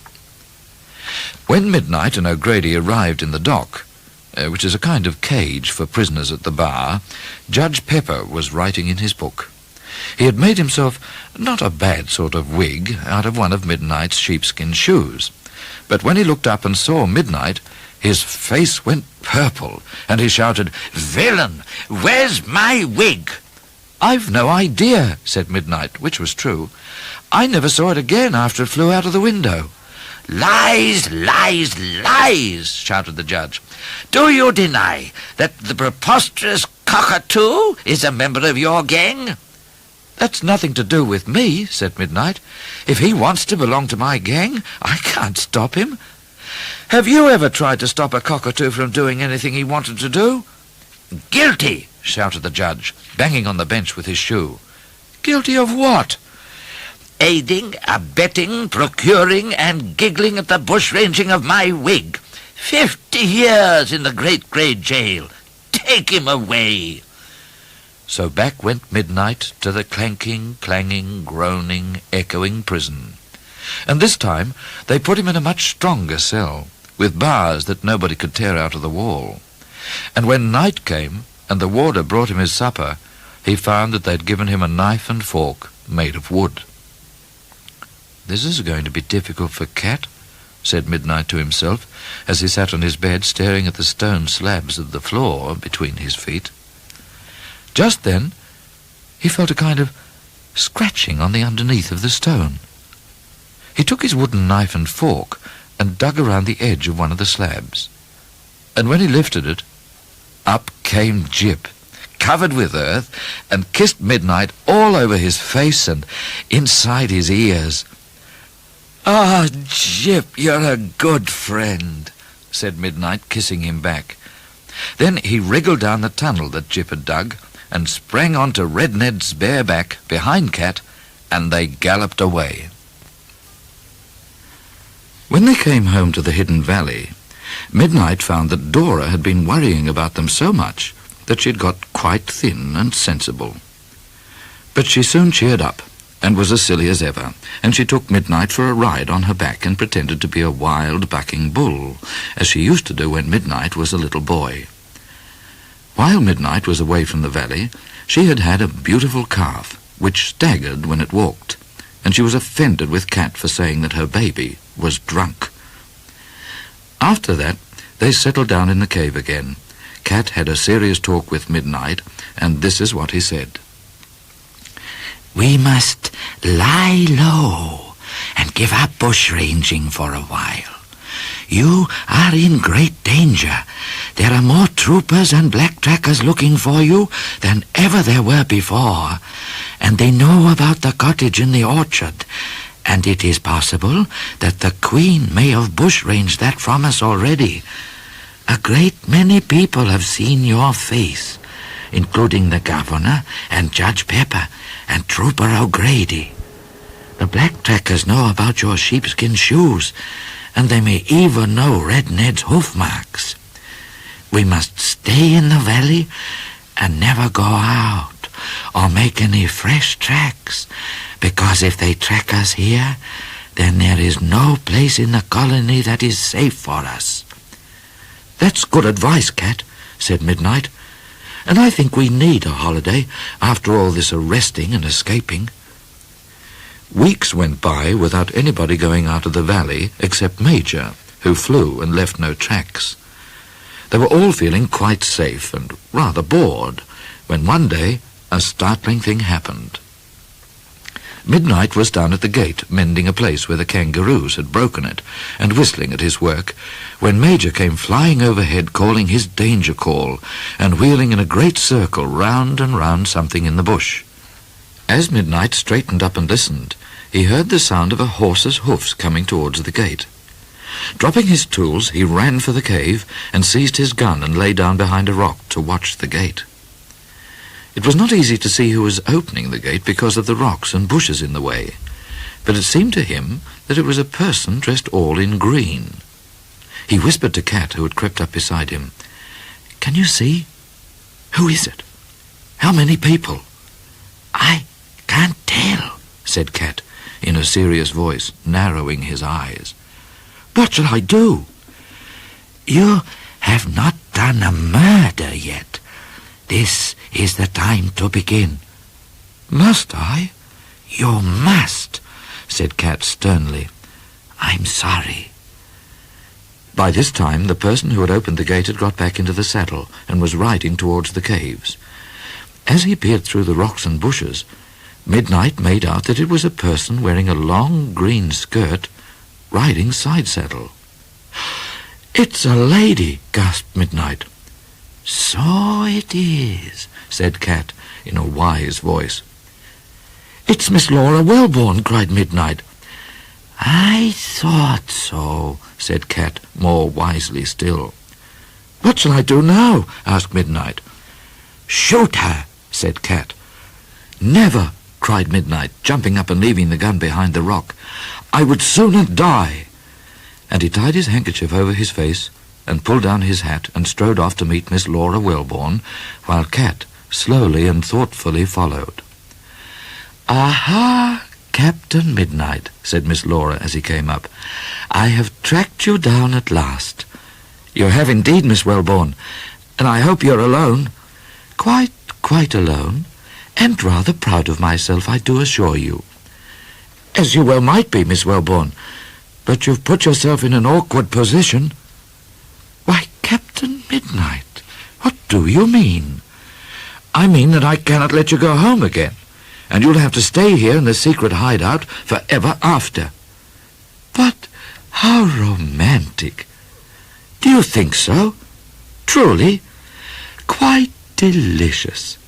I shall be your maid Marian, and we shall go bush-ranging together, and we shall be the talk and terror of Australia." Midnight was getting very hot under his handkerchief with blushing, and he said, "Do you mean that you're going to marry me, Miss Wellborn?" "Why, not if it makes you so frightened," laughed Miss Laura. "Oh, it doesn't make me frightened," said Midnight. "It makes me shy."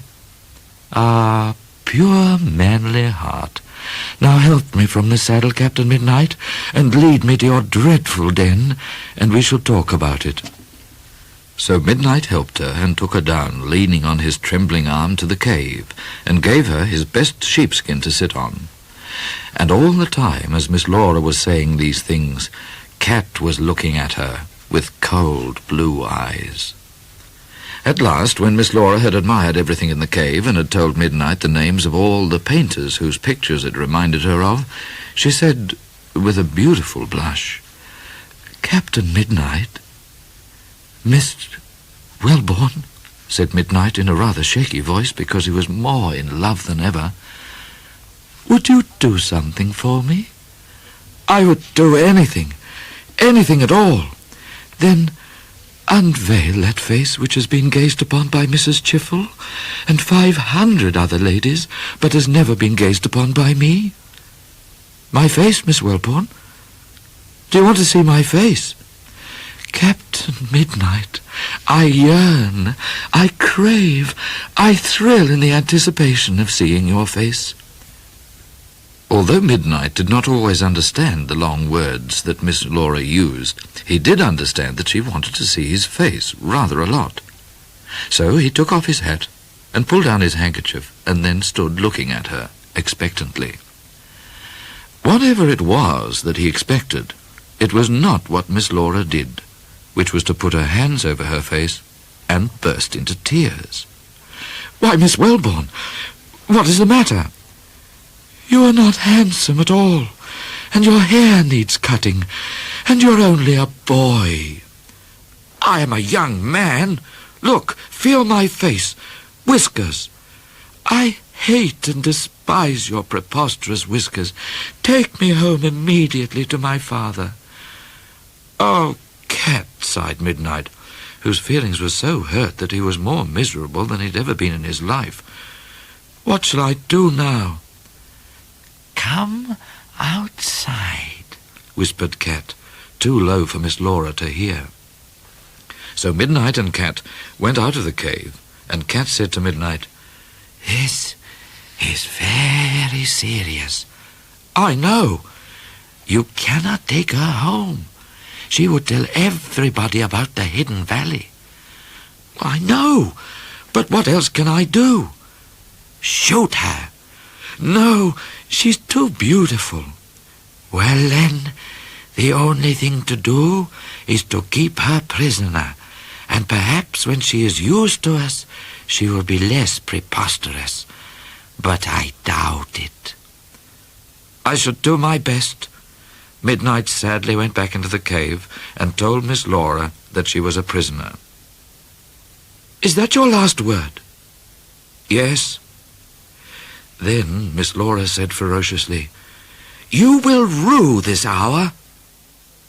And she did not speak to Midnite again all that day.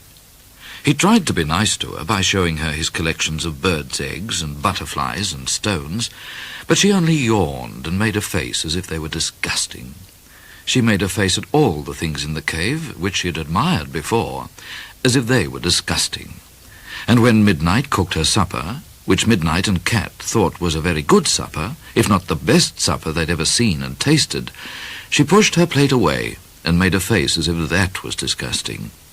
But worst of all, when Midnite suggested after supper that she might like to play draughts with him, she made a face as if he was disgusting. After that, she took her sheepskin into a corner and lay down and cried all night, in a very loud and public manner. The next day she decided to start talking again. But that was worse than her silence and her faces, because she went out of her way to hurt everybody's feelings. When she saw Midnite and Dora playing at being a bullfighter and a fierce Spanish bull, she said, Master, whatever your name may be, do you think it is wise to excite that ramshackle old cow? She told Major that his voice was like fingernails scraping on a blackboard.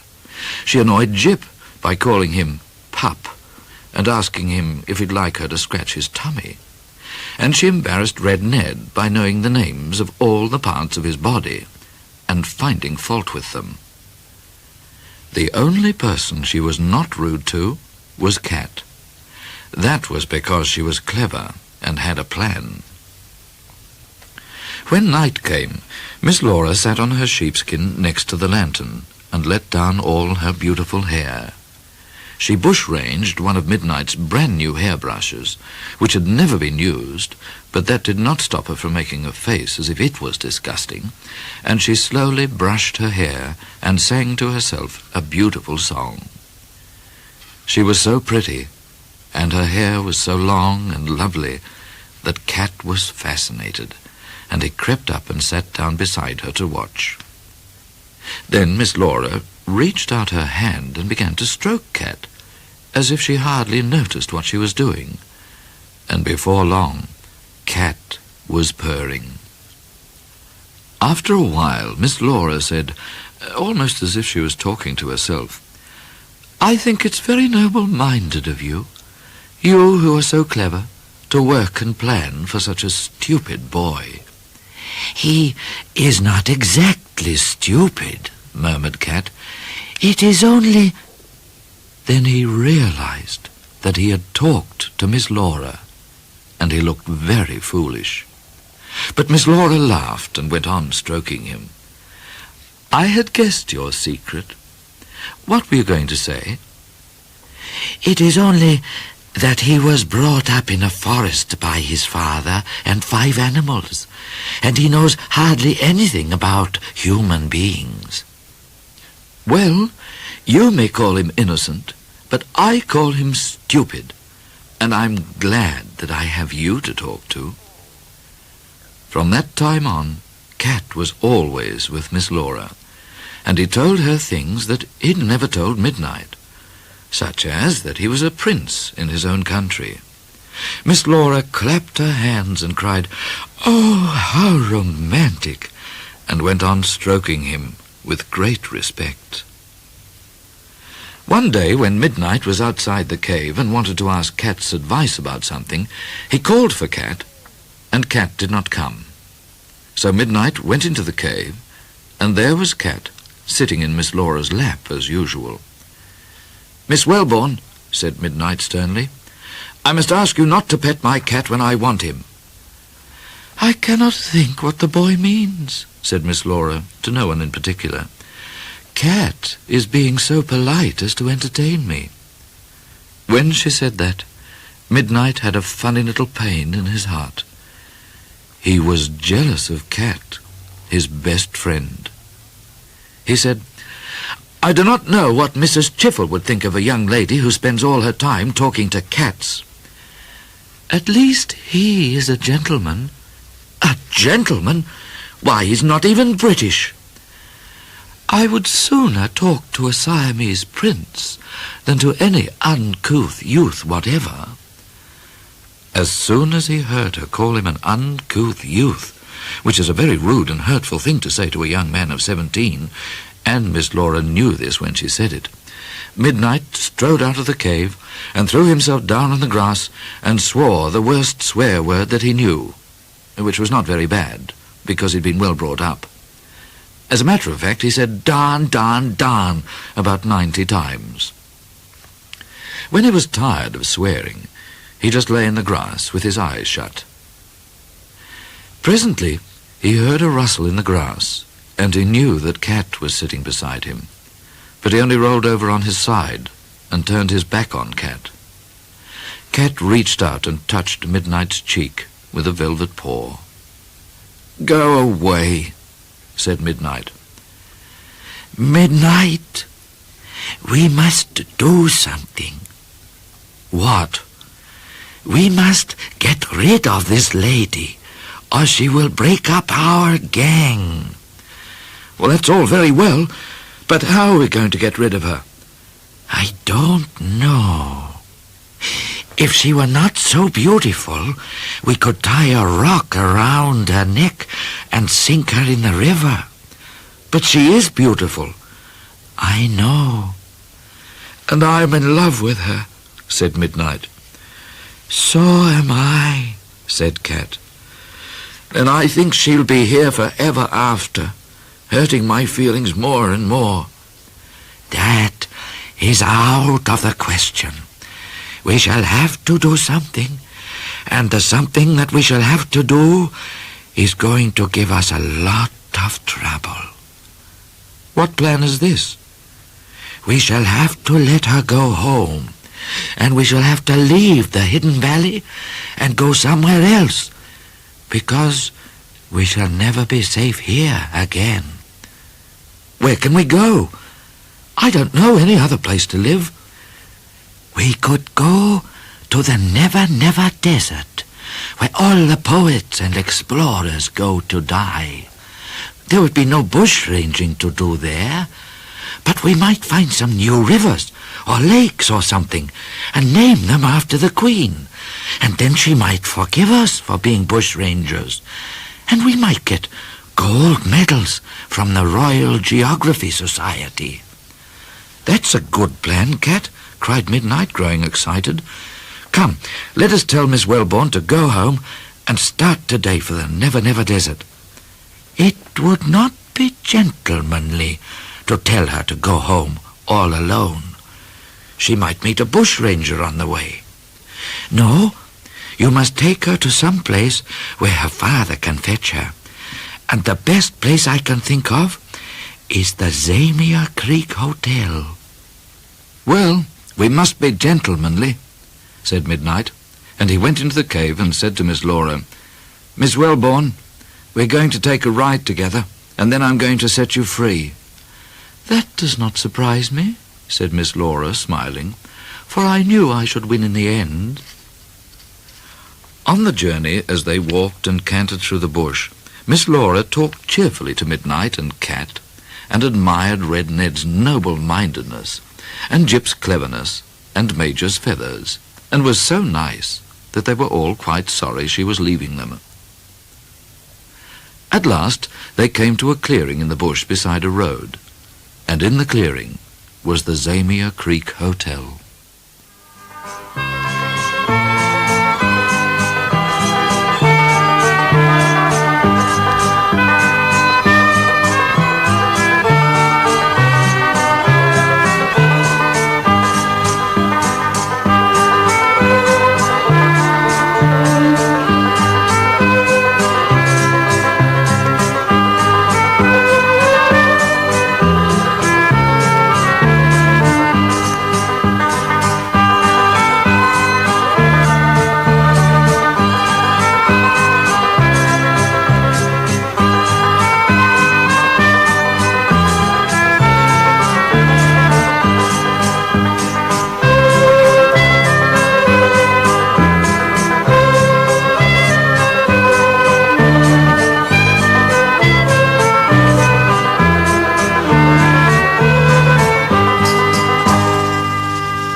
Captain Midnite, said Miss Laura, do please, for friendship's sake, come into the hotel with me, and let us take a glass of wine and a piece of cake together before we part. I've sworn an oath never to drink wine again, and anyway, I think it might be dangerous. But the place is so lonely that you could easily escape into the bush if there was danger. And besides, nobody will know you without your handkerchief over your face. They will think you're my brother. Oh, very well, said Midnite, and he left Red Ned to graze in the bush and went on, leading Miss Laura's mare to the hotel. It was a long, white, one-storied building with a veranda all around, and flowers and plants in pots on the veranda. A nice place for the country mail coaches to stop on a hot summer day. Are you coming in, Cat? asked Miss Laura. No, said Cat thoughtfully. I think I shall wait outside, just in case. And he hid himself under the veranda, where he could hear what people said in the hotel. Why, said Miss Laura, I don't believe Cat trusts me. Well, please don't think that, Miss Wellborn, said Midnite.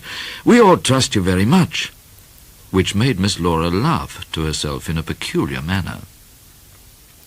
When they were sitting in the cool parlour of the hotel, the landlord came to see what they would like to have, and Miss Laura smiled so sweetly that he was quite confused by her beauty. And she said that they would have tea, as her brother had sworn an oath never to drink wine again. The landlord laughed and said that the young gentleman was very wise, but that he was glad that not many young gentlemen swore that oath, or the world would be a hard place for landlords. As the landlord was going away, Miss Laura leaned over the back of a chair and said, "Oh, and let us have a little seed cake, if you please." She touched the landlord's hand with her hand as she spoke, and he looked surprised and hesitated for a moment before he went out. Midnite noticed this, and he hardly knew what to think. He did not say anything at first, but he took his pistol out of his coat and laid it on the table in front of him. "Goodness," said Miss Laura, "whatever is that for?" "Miss Wellborn, I'm not going to say that I don't trust you, but just in case you gave the landlord a note when you touched him then, I am prepared." "How suspicious you are," said Miss Laura gaily, but she blushed just a trifle. Midnite kept his eyes on the door and his hand on his pistol. "The first trooper who comes in is a dead man." But nobody did come until 5 minutes later, and then it was only a young Irish maid with the tea things on a tray. Midnite slid the hand holding his pistol under the table and watched the maid very carefully, in case she might be Trooper O'Grady in disguise. But she had hardly any whiskers, and she did nothing except set the things out and then go away again. "Come," said Miss Laura, "drink your tea, for this is the last meal we shall have together, and it ought to be a pleasant one." The cup and saucer were placed before Midnite. Still holding the pistol in his left hand, he lifted the cup. He drank one sip, and he laughed. He drank a second sip, and he cried. He drank a third sip, and he fell fast asleep. When he woke up, he was back in the great grey jail by the sea, and Trooper O'Grady was picking his pockets and washing his face with a kind of scent called eau de cologne, which is very good for headaches. When Midnite felt a little better, Trooper O'Grady explained to him that Miss Laura had given the landlord of the Zamia Creek Hotel a note, saying that Midnite was Midnite, and that he'd kidnapped her. And so, when the landlord made the tea, he had put a great deal of medicine into it, which had made Midnite go to sleep for hours and hours. As soon as Midnite heard that Miss Laura had betrayed him, he became so miserable that he would not speak to anybody, not even to Trooper O'Grady, his best human friend. They walked to the court, and all the ladies were waiting and cheering as usual, but Midnite did not wave to them or even look at them. He felt so bitter about ladies. He did not even look at Judge Pepper when they reached the dock, although the judge, as usual, turned an interesting purple colour when he saw them. What? You two again? It's not my fault that whenever you see me I'm handcuffed to Midnite, said the trooper. Objection overruled. Enough of these extenuations. Before I pass sentence on the prisoner, are there any charges against him? Yes, he's charged with kidnapping Miss Laura Wellborn and making her darn his socks and sew buttons on his shirt. What? Cried Midnite. His shirt? Cried the judge. Prisoner at the bar, have you only got one shirt? I've got 2 shirts, but Miss Wellborn has never sewed any buttons on them, or darned my socks either. She was a great deal too disagreeable for that. And I did not kidnap her. She came and found me. A likely fabrication. Miss Laura Wellborn states that she was kidnapped in a desperate and fascinating manner by the prisoner and chained up in a cave, said O'Grady, and that the prisoner made a slave of her, and that he was always trying to kiss her, and that she's never had such a romantic adventure in her whole life. That is not true. Look at my shirt. It's hardly got a button on it, and my socks are full of holes. Guilty, roared the judge. Your socks are immaterial and a tissue of lies. You are sentenced to 99 years in the Great Grade Jail for bushranging a young lady. And let this be a lesson to you if you ever are tempted again. Well, said Midnite, I shall say goodbye, Your Honour, because I don't think that we shall ever meet again. We'd better not, or I will sentence you to be hanged by the neck until you are dead. Take him away. Trooper O'Grady took Midnite's hand, and for the last time they walked from the court. Outside the court was a sumptuous carriage in which sat the governor and his lady. Captain Midnite, called the governor, I should like to speak to you for a moment. Certainly, Your Excellency, said Midnite, going to the carriage and dragging Trooper O'Grady after him by the handcuffs. I have had a telegram from Her Majesty. It has come by carrier pigeon from a telegraph office in Java. I think that you should read it. Midnite took the telegram, and this is what he read. Feelings of horror and outrage! Exclamation mark. Liberties taken by Captain Midnite with our loyal and ladylike subject Miss Laura Wellborn beyond forgiveness. Stop. If Midnite escapes again, we shall come and govern colony ourselves. Victoria It's a very cross telegram, said Midnite to the governor. Very cross indeed, and that is why we've had built for you a rather special cell, and we hope that you'll be comfortable in it for the next 99 years. I do not expect to be there for so long, but thank you for thinking of my comfort. I should not count on escaping this time if I were you. In fact, I'm ready to make a bet with you. If you do escape, then you've won the bet, and you can stay free. Done, said Midnite, shaking the governor's hand.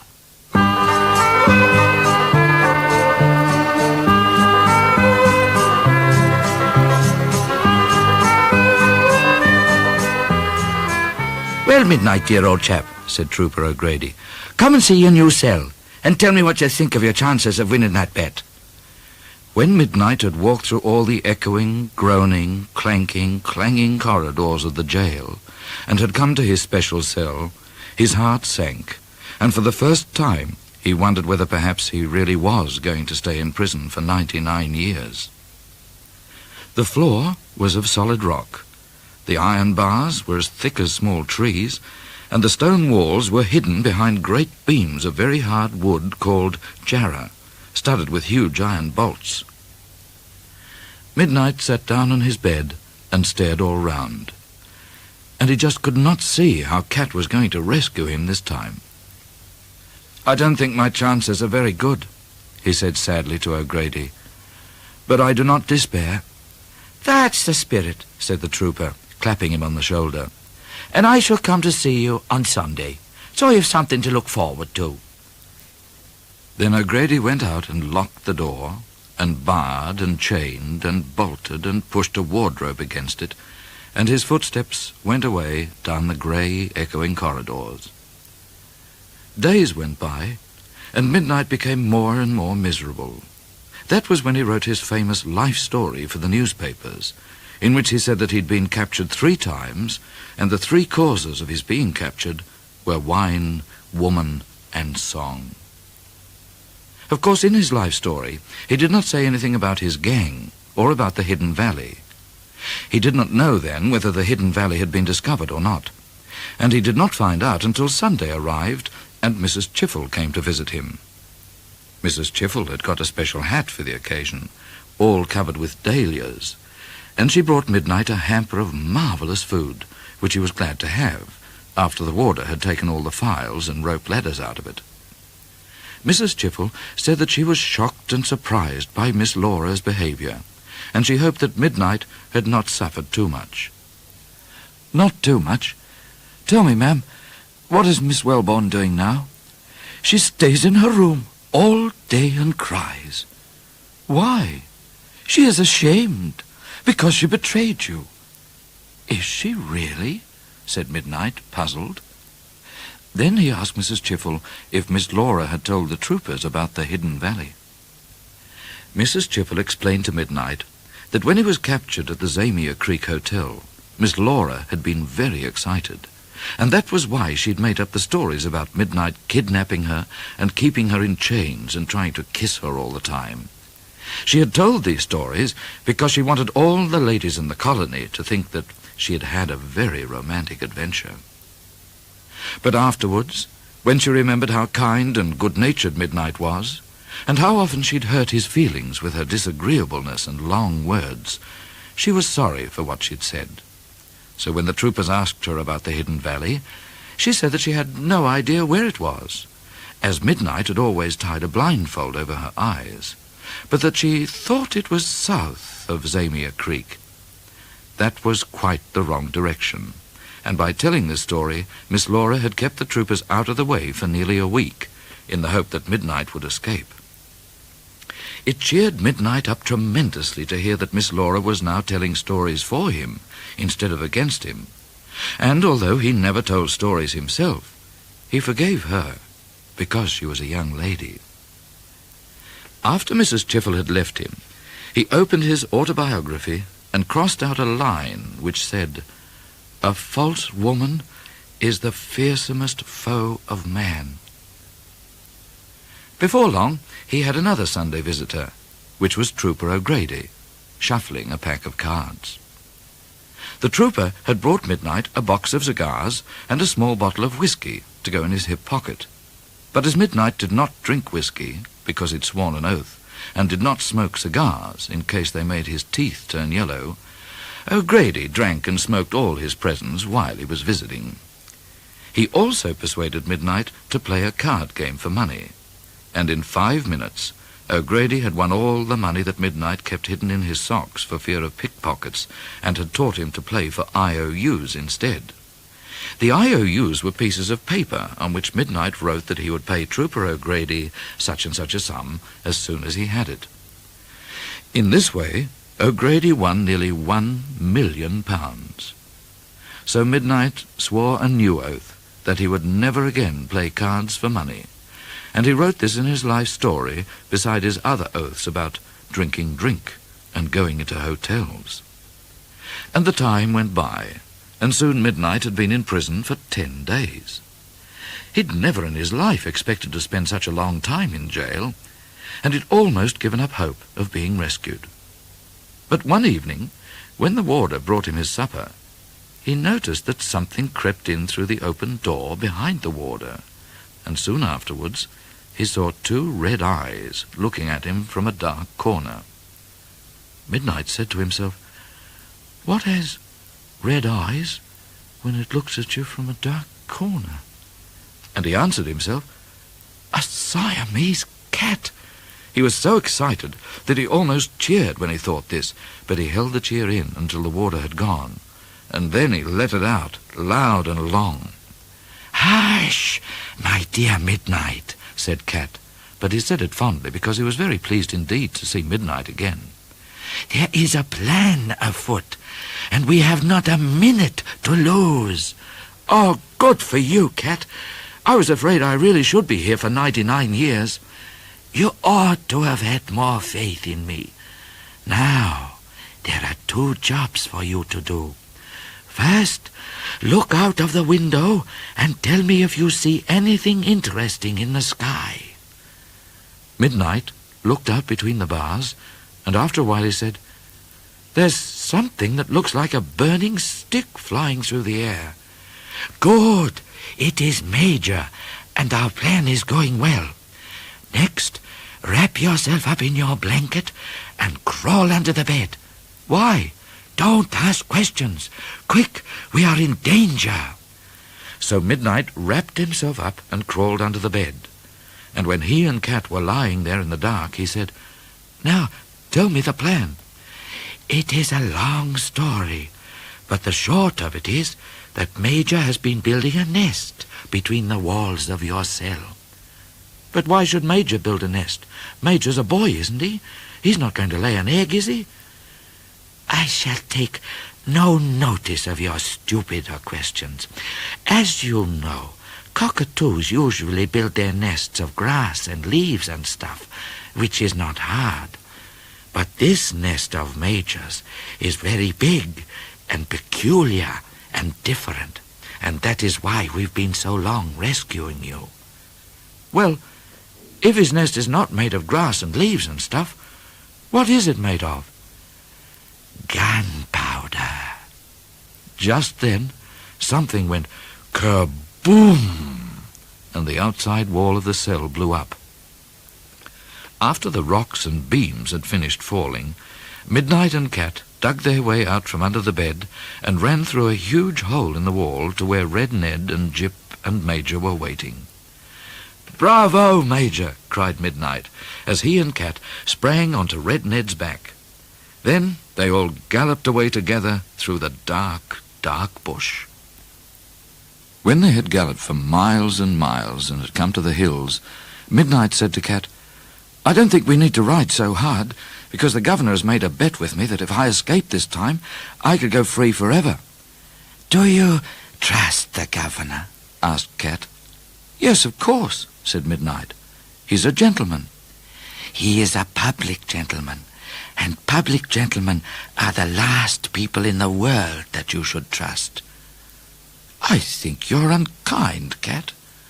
"I think I'm sensible," said Cat. And as it turned out, so he was. For the governor had got nervous and had told the police that if Midnight escaped again, they were to recapture him at any cost.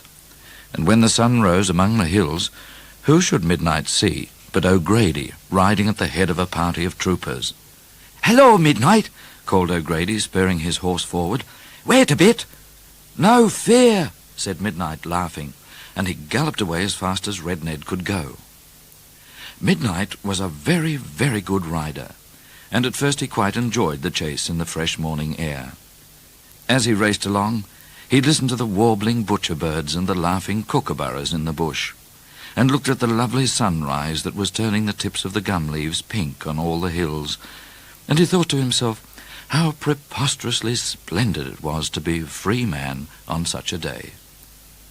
But Red Ned was tired after coming all the way from the jail, and the troopers' horses were fresh, and before long they were hardly the length of a cricket pitch behind Midnight. "Surrender, Midnight," called O'Grady. "We're 10-1.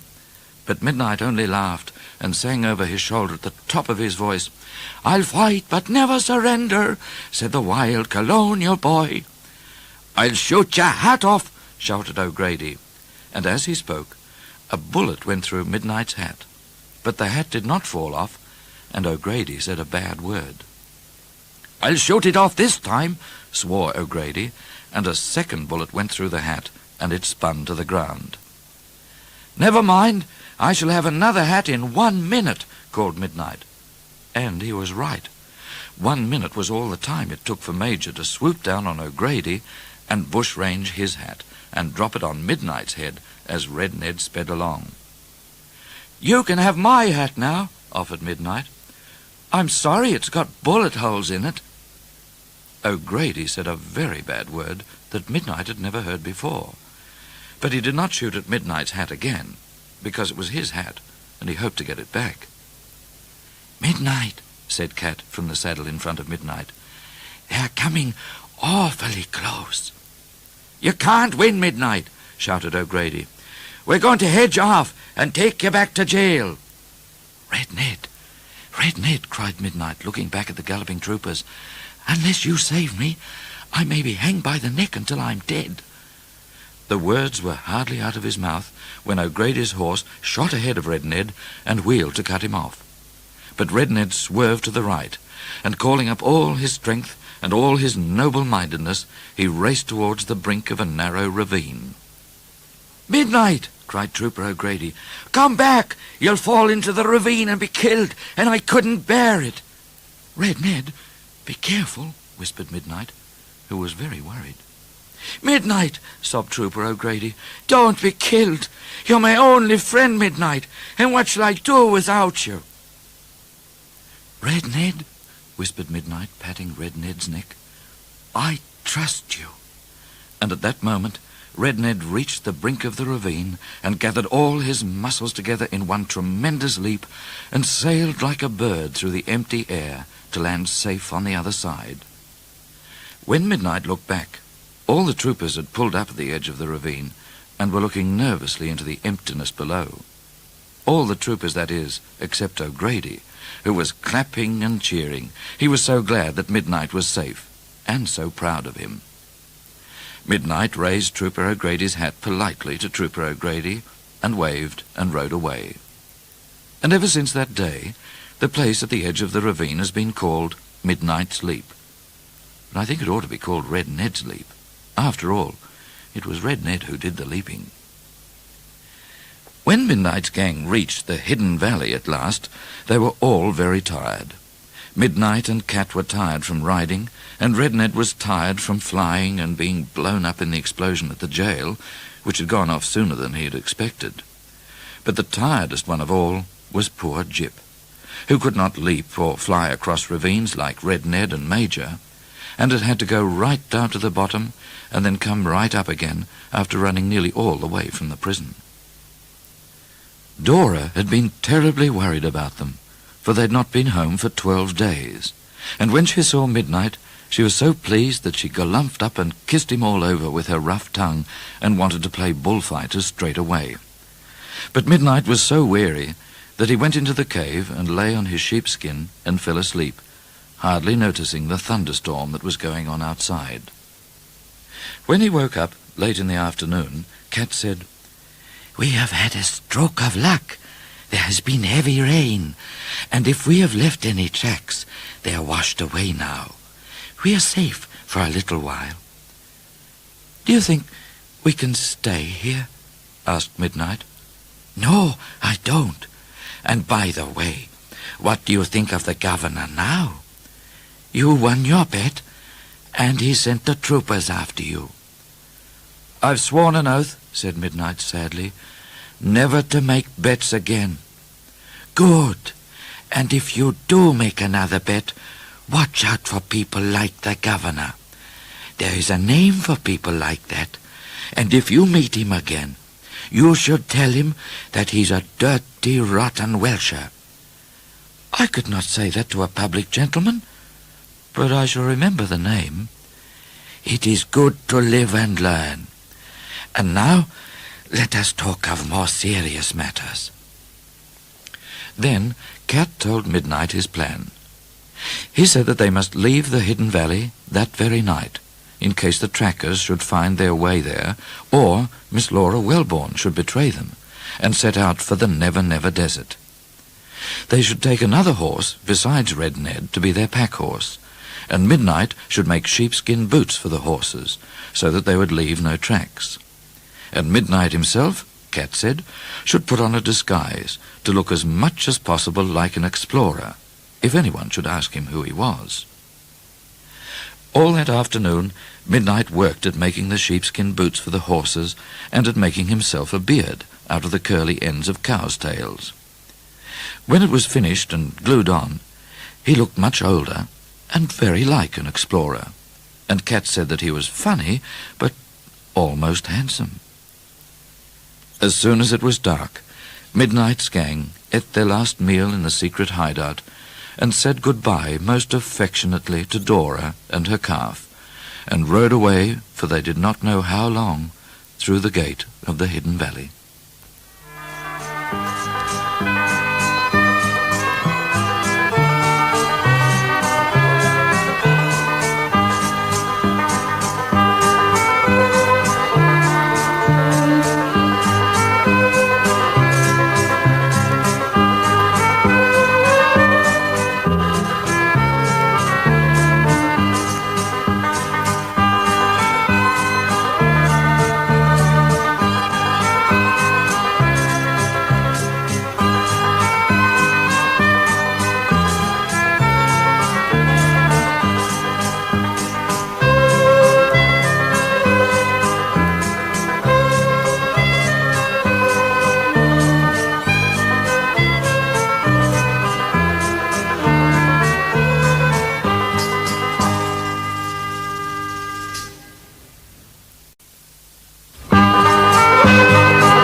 With his friends, Cat, Red Ned and Jip, Midnite set out for the Never Never Desert, where all poets and explorers go to die.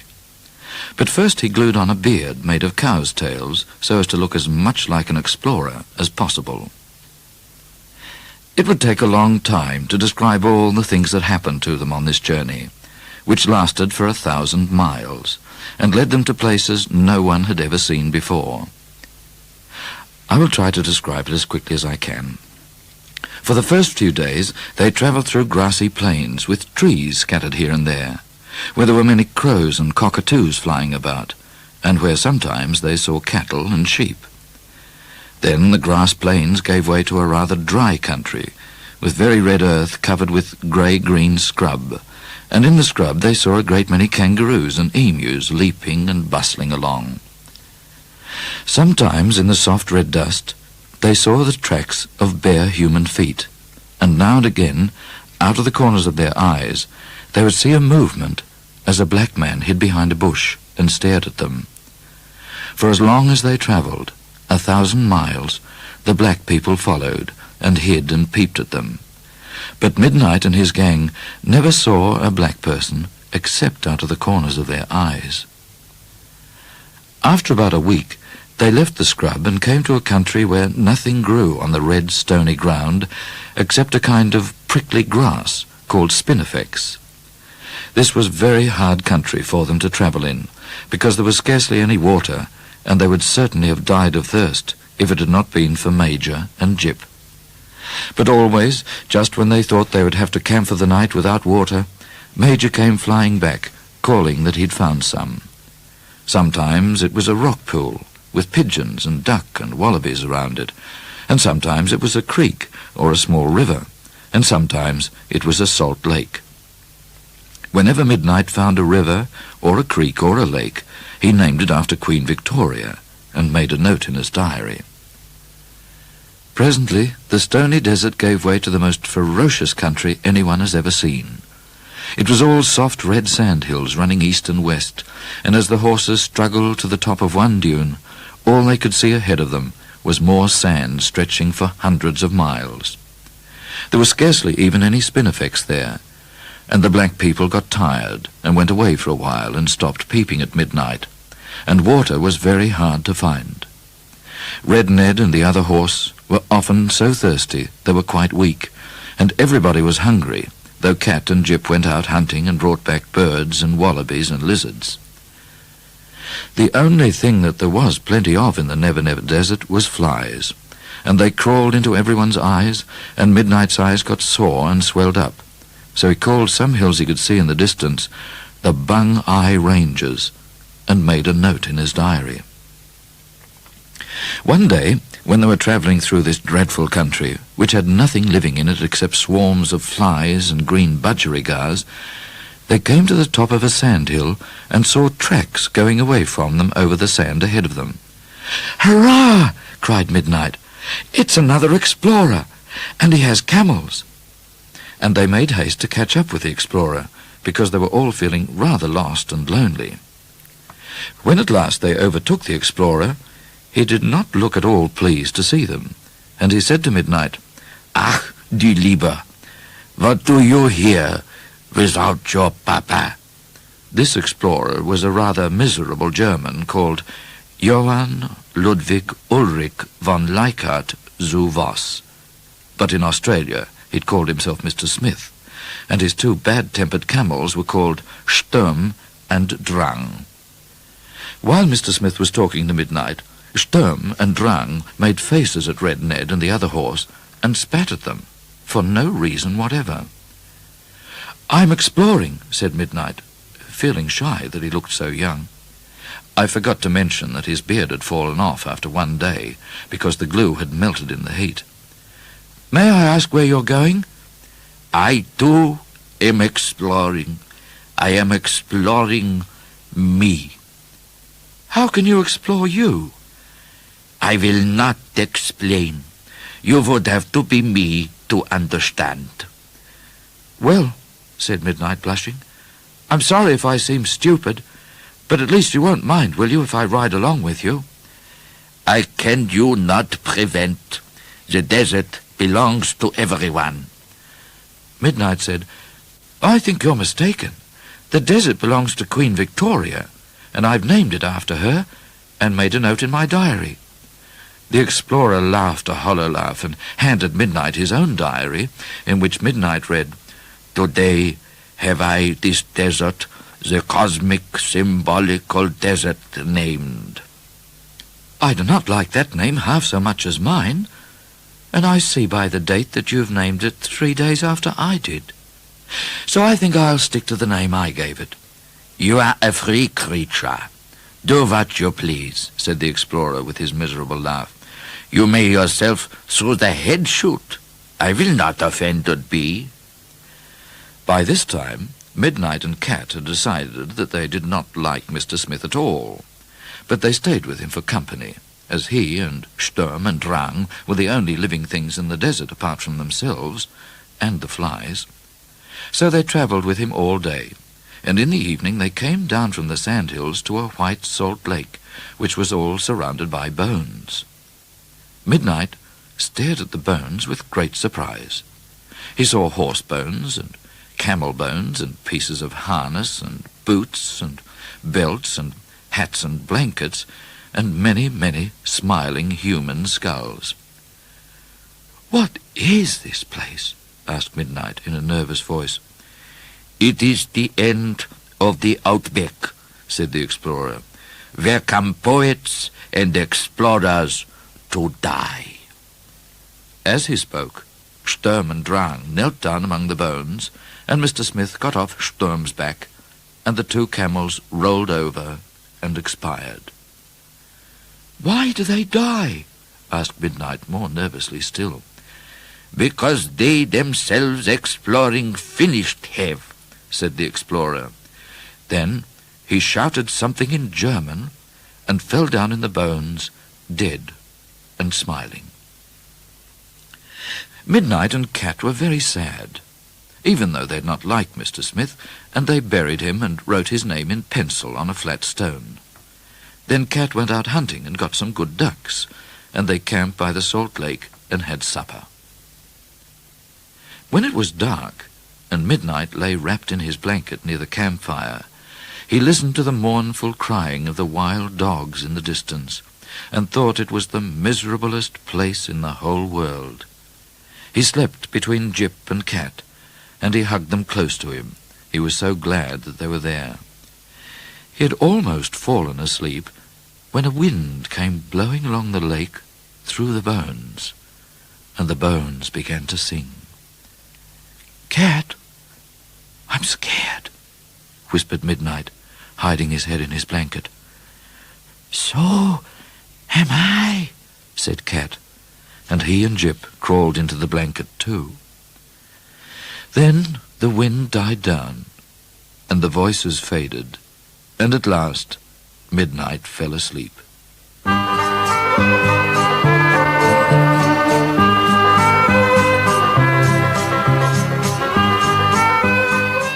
When Midnight woke at sunrise, he was so eager to get away from the dreadful lake that he did not stop to have breakfast or clean his teeth or anything. All day they travelled, and in the late afternoon, Major flew over them calling a call that meant that he'd found something special. They followed his shadow on the ground and came to a narrow passage in a range of hills between two vast walls of dark red rock, like the walls of a giant's jail. They tramped down this passage and came out into a place like a paddock among the boulders, in which was a long, deep pool with water lilies and ducks floating on it, and grass and trees all around it, and a great many comfortable caves. "Oh, bravo, Major!" cried Midnight, throwing Trooper O'Grady's hat in the air. "It's another hidden valley, and even better." Then he and Jip dived into the pool and had a swim, and when Midnight was cool, he began to gather a few stones together for a fireplace so that he could boil his billy and make tea. "That's funny," said Midnight as he lifted a yellowish stone. "This rock is awfully heavy." Cat glanced at the stone and opened his eyes wide and looked again. "Midnight," he said after a moment. "Yes?" "It is gold, Midnight. You are going to be a millionaire." The next day, Midnight began exploring for gold very thoroughly, and with the help of Jip, he dug up a gold reef running for about a mile under the ground. He put piles of stones around it to show that it was his, and then he wrote a letter to the governor. In the letter he said that he claimed the reef for himself, but that anyone was welcome to come and look for gold nearby. He signed the letter P. Daybreak, and gave it to Major to carry to a small settlement on the coast, 200 miles away, where ships sometimes called with beer for the settlers. When Major arrived at the settlement, a sailing ship was lying at anchor there, and Major gave Midnight's letter and a penny for a stamp to the captain, who was most astonished. The ship sailed away, and before long the governor was reading Midnight's letter and throwing his preposterous hat in the air and cheering. The governor dashed off dispatches to the Queen and the newspapers, telling them about Mr. Daybreak's reef, and in no more than 2 weeks' time another ship arrived at the settlement on the coast with a most extraordinary crowd of passengers. There were Englishmen and Irishmen and Scotchmen and Chinamen and Afghans and Americans, and they poured off the ship and made with all speed to Mr. Daybreak's reef. Within a week there was a settlement of tents at Daybreak's Reward, as Midnight's reef was being called. Within a month there was quite a big town, with 5 shops and 13 hotels and a bathroom. They named the town Daybreak, and they elected Midnight its first mayor. As soon as Midnight had made his first £1,000,000, he wanted to send it to Trooper O'Grady, for he was worried about all the money that he had lost to O'Grady at cards. But Cat said that if Trooper O'Grady ever guessed that Mr. Daybreak was Midnight, he would find some way to bushrange Midnight's gold and put him in jail. So Midnight was unhappy in his conscience, and it was very irritating to him to be so rich and not to be able to send presents to Mrs. Chiffle or Trooper O'Grady or to Miss Laura Wellborn, with whom he was still very much in love. That was when he began to boil his billy with £5 notes and to shoe Red Ned with gold. At the end of his first year at Daybreak, Midnight had £3 million, and he built a fine house with stained glass windows and crystal handles on the doors. At the end of his second year, he had £8 million, and he built the Daybreak Town Hall for himself to be mayor in. At the end of the third year, he had £18 million, and he built the Daybreak Opera House, and invited a famous actress called the Guernsey Rose to come and sing in it. The Guernsey Rose sent him a picture of herself, and said that she was sorry that she was too busy to come, but that she hoped to see him some time in London. That set Midnite thinking. At the end of his 3rd year at daybreak, Midnite was 20 years old, and he'd grown rather tall and very strong, and although he was no cleverer than he'd ever been, he was just as good-natured. He still had a brown smiling face and bright blue eyes, and one day, after he had happened to have a haircut, Cat remarked, "You will be surprised to know that you are almost handsome." This pleased Midnite very much, and made him think again about Miss Laura and about the Guernsey Rose, who had said that she hoped to see him in London. "Shall we go to London," he said to Cat, "and spend some of our money?" "Yes, let's. And on the way, I should like to stop at Siam and visit my relations." So Midnite put his money in the daybreak bank, except for a couple of £1,000,000 which he kept to spend on the journey, and he and Cat and Red Ned and Jip and Major went to the coast and took a ship to Siam. The King of Siam was very pleased to see his worship the Mayor of Daybreak, and entertained him most politely, and Cat stayed for a few days with his relations in the Cat Palace. But Cat was not happy there. His relations treated him in rather a superior manner, and said that he was rowdy, and had got a colonial accent. So after a week, Midnite's gang took another ship and went to London. When the ship arrived at the Tower of London, there was a red carpet on the wharf for Midnite to walk on, and the managers of all the most priceless hotels in London were there, begging Midnite to come and stay with them. But Midnite told them that he had sworn an oath never to go into a hotel again, and he stayed instead at a respectable mansion called the YMCA. Every night Midnite went to the theatre, and after the theatre he had supper with the Guernsey Rose, who was exceedingly beautiful, though not so beautiful as Miss Laura.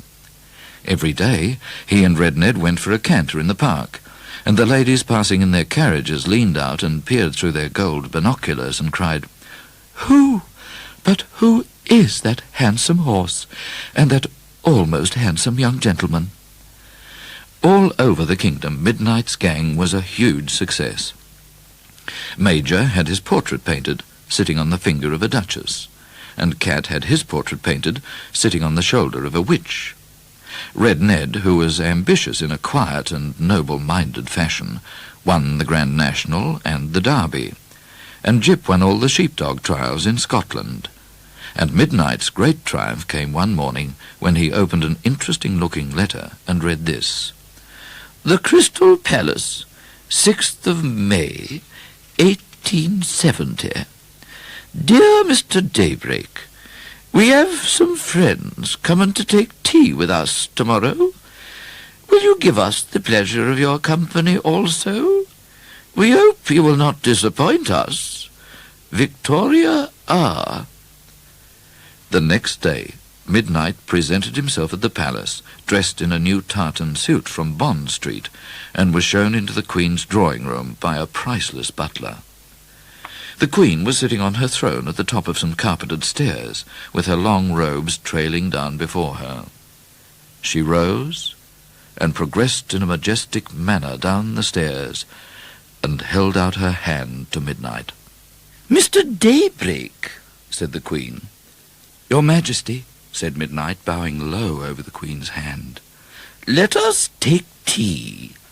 And the Queen led the way to the tea table, where two distinguished gentlemen were standing behind their gold chairs and bowing. "Mr. Daybreak," proclaimed the Queen, "allow us to present to you the Poet Laureate, who greatly admires your romantic spirit, and the Chancellor of the Exchequer, who looks after our money, and of course is most interested in millionaires." Midnite bowed to the two gentlemen, and after helping the Queen into her chair, he sat down at her right hand and watched her pour the tea. "Tell us something of yourself, Mr. Daybreak," commanded the Queen when she'd said grace. "Who, for example, are your people?" "My people, ma'am?" "Your family, Mr. Daybreak." "Why, ma'am, There's very little to tell. My father was a well-born Irish pirate who hid out in Madagascar and retired from the sea to a forest in Western Australia, where I grew up and still have a property, I hope. Indeed. We fancy that we've heard your father most warmly spoken of by Her Majesty, the late Queen Rana Valona. My mother came from a good colonial family which arrived in the Parmelia. They were of the true old Swan River pioneering breed and spent their first winter in the colony camped on a beach under their grand piano. What a stirring tale, breathed the poet laureate, scribbling notes on his shirt cuff for a poem. But the Queen had been looking very thoughtful ever since Midnite had said that his father was a pirate.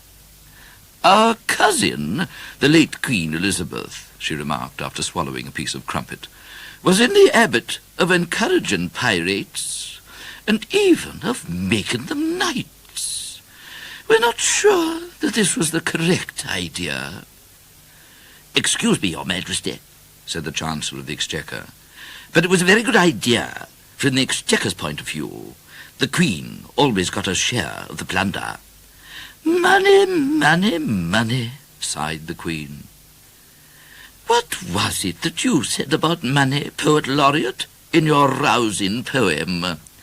This, ma'am, said the Poet Laureate, and he thunderously recited, On the opening of the exhibition of Anglo-Saxon millionaires, 1869. Money to the right of them, money to the left of them, money in front of them, borrowed or plundered. Where did they get the stuff? Had they played clean or rough? When would they have enough? So we all wondered. Who could compare with them? Oh, to be there with them, a millionaire with them, grabbing one share with them, swapping the chair with them, smogging the air with them, renting the fare with them, losing one's hair with them, gobbling eclairs with them. The Chancellor of the Exchequer interrupted. That's jolly good, Poet Laureate. Don't you think so, Your Worship? Oh, it's a fine, thunderous poem, said Midnite, and very polite to millionaires. Thank you, sir, said the Poet Laureate, bowing. The Queen frowned a little and stared at her plate as she toyed with a piece of cake. To return to the subject of pirates, she said, it was surely wrong of Queen Elizabeth to encourage them. Why, it is just as if we were to encourage bushrangers. As she said this, the Queen raised her large blue eyes to Midnite's face and kept them there. Midnite felt a blush creeping up his face and could not think what to say. And bushranging, continued the Queen, with her eyes still on him, is a kind of stealing. I'd not thought of that, muttered Midnite, blushing red as fire, and he swore a silent oath never ever to be a bushranger again. Well, said the Queen, looking him up and down, and at last dropping her eyes, what is past is past. How old are you, Captain? We mean Mr. Daybreak. 20, ma'am. And how much money have you? About 17 million pounds, ma'am. Chancellor of the Exchequer, what do you think? Excellent, ma'am, said the Chancellor. Most suitable. Very well, then, said the Queen, preparing to rise from her chair. Mr. Daybreak, when you are 21, we think we shall make you a knight, a colonial knight to begin with. Why, thank you, ma'am. Oh, it's nothing. Pray do not think of mentioning it. Richness must be encouraged. With these words, the Queen gave Midnight her hand, and he bowed over it and withdrew from the drawing-room backwards, while the Queen slowly mounted the stairs to her throne. At the top of the stairs, the Queen turned and called, "Mr. Daybreak!" "Yes, ma'am," called Midnight from the other end of the drawing-room. "We think that perhaps you'd better marry Miss Laura Wellborn." "Oh, certainly, ma'am," gasped Midnight. "And not," said the Queen sternly, "the Guernsey Rose." "Oh, no, ma'am, of course not," cried Midnight, who never had any such idea. "What a very tidy tale it is," remarked the Queen, and with a weary wave of her hand she dismissed him and reached for her orb and sceptre. Midnight was so dazed and excited that he ran all the way from the palace to the YMCA, and when he got there, he panted out to Cat, "The Queen knows I'm Midnight, and she forgives me, and she's going to make me a knight." "Extraordinary," murmured Cat in great surprise. "I did not know that the Secret Service was so clever." "Let's go home, Cat. I'm going to gather up all my money and take it to Miss Wellborn and ask her to marry me." "Marry you?" said Cat doubtfully. But then he remembered how soft Miss Laura's hand was when she stroked him, and how nice it was to sit in her lap, and it seemed not such a bad idea. "Oh, all right," said Cat. The next day, after saying goodbye to the Guernsey Rose, Midnight's gang went on board a splendid sailing ship, and following a long and adventurous voyage, they arrived at the coast of Western Australia, 200 miles from Daybreak. As soon as he reached Daybreak, Midnight bought a coach from Cobb & Co. and painted "Mr. Daybreak, Millionaire" in gold letters on the doors, and loaded into it the £16 million that he'd left behind in the Daybreak Bank. He put Cat and Jip and Major inside the coach to guard the money, and then, with Red Ned ambling alongside, drove off behind his fine team of horses towards the south, and Miss Laura Wellborn.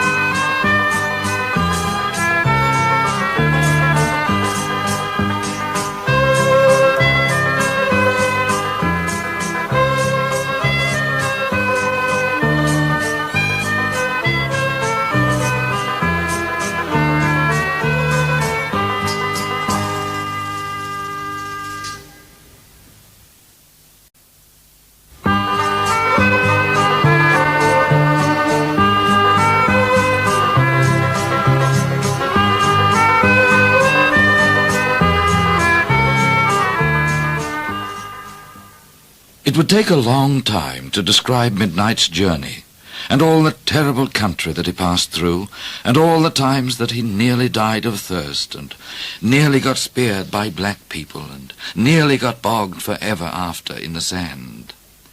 After a month of great hardships, he reached the hills where he'd grown up, and had come quite near his cottage in the forest, when a voice called from the bush, "Stand and deliver!"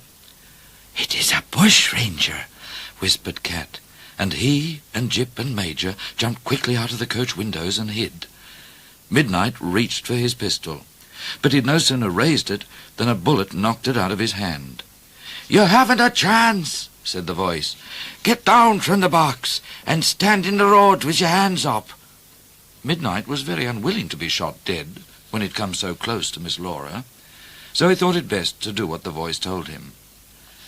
A long, thin bushranger, with a handkerchief over his face, came out of the bush and poked Midnight in a friendly way with his pistol. "You don't understand," said Midnight to the bushranger. "What don't I understand?" The bushranger appeared to be laughing a great deal under his handkerchief. "You don't understand who I am." "Well, who are you?" "I am a famous bushranger. I am Captain Midnight." The bushranger was laughing so hard that he could scarcely stand up, though he still kept his finger on the trigger of his pistol. "Will you stop that stupid giggling?" said Midnight crossly. "I want to tell you a secret," gasped the bushranger. He put his arm around Midnight and whispered, "I am Trooper O'Grady." "What?" cried Midnight, starting back. "I really am," laughed O'Grady. "Honour bright." "It's not fair," said Midnight, with tears of bitterness in his eyes. "I've worked very hard for 3 years to get all this money, and now you're going to bushrange it from me." "Such is life," said O'Grady, which was a famous saying amongst bushrangers. "And to show you what a good friend I am, here's your purse, which I bushranged from your pocket while I was whispering to you." "You can keep the darn thing," said Midnight furiously. "I don't want it." "Don't you really?" said O'Grady, dropping the purse in his coat. "Well, every little helps. Welcome home, Midnight, dear old chap, and it's good to see you looking so fit." With these words, O'Grady clapped Midnight cheerfully on the shoulder, sprang to the driver's seat of the coach, and rattled away with Midnight's 16 million pounds. If Midnight had been less strong and more clever, he might have given way to despair after losing all his money and done something silly, like joining the army. But after shedding a few tears, which even a young man of 20 may be pardoned for shedding when it's a question of money, he leapt onto Red Ned's back and rode away to the cottage in the orchard. When he arrived there, he found that the orchard had grown very wild and jungly, and that there was a piece of paper nailed to the door. This at once said, "Midnight's property is forfeited to the Crown." But the words had been crossed out, and underneath, in red pencil, Midnight read, "Welcome home, by order of the Queen, signed, the Governor." "So you see," said Cat, "it has done you good to be a millionaire for a while, even if you're not one now." "That's all very well, but it'll not do me much good with Miss Wellborn." "I think it would be better if she married you while you are poor, for then you can be sure that she loves you." "But I wanted her to see me when I was rich. She won't even look at me now. Even my London clothes have been bushranged by O'Grady." "You must not talk in this bitter and despairing manner. You may be a millionaire again. You have a reef of gold and a fine, hideous house at daybreak. So long as you have these, you have prospects. I do not know exactly what prospects are, but Miss Laura's father will ask you if you have any, and you will be able to say yes. So cheer up and set to work cleaning this cottage, for it is not fit for a cat of royal blood to live in." So Midnight swept the house and pruned and weeded the orchard, and then he and his gang rode off to the hidden valley to find Dora. Just how delighted Dora was to see them after an absence of 3 years, it would be hardly possible to describe. Midnight was just as pleased as she was, and most surprised to see her calf, who had grown into a grumpy great bull and looked old enough to be her father. After they'd settled in at the cottage, Midnight sent Major with a note to Mrs. Chiffle, asking if he could come to tea with her, and explaining that she need not worry about troopers any more because he'd stopped being a bushranger and was a friend of the Queen. Mrs. Chiffle wrote back a happy note saying, "Come tomorrow." The next day, Midnight rode up to Mrs. Chiffle's front door, and Mrs. Chiffle ran out exclaiming how nice it must be for him to be respectable, and not to have to ride his horse in the bush or creep into houses.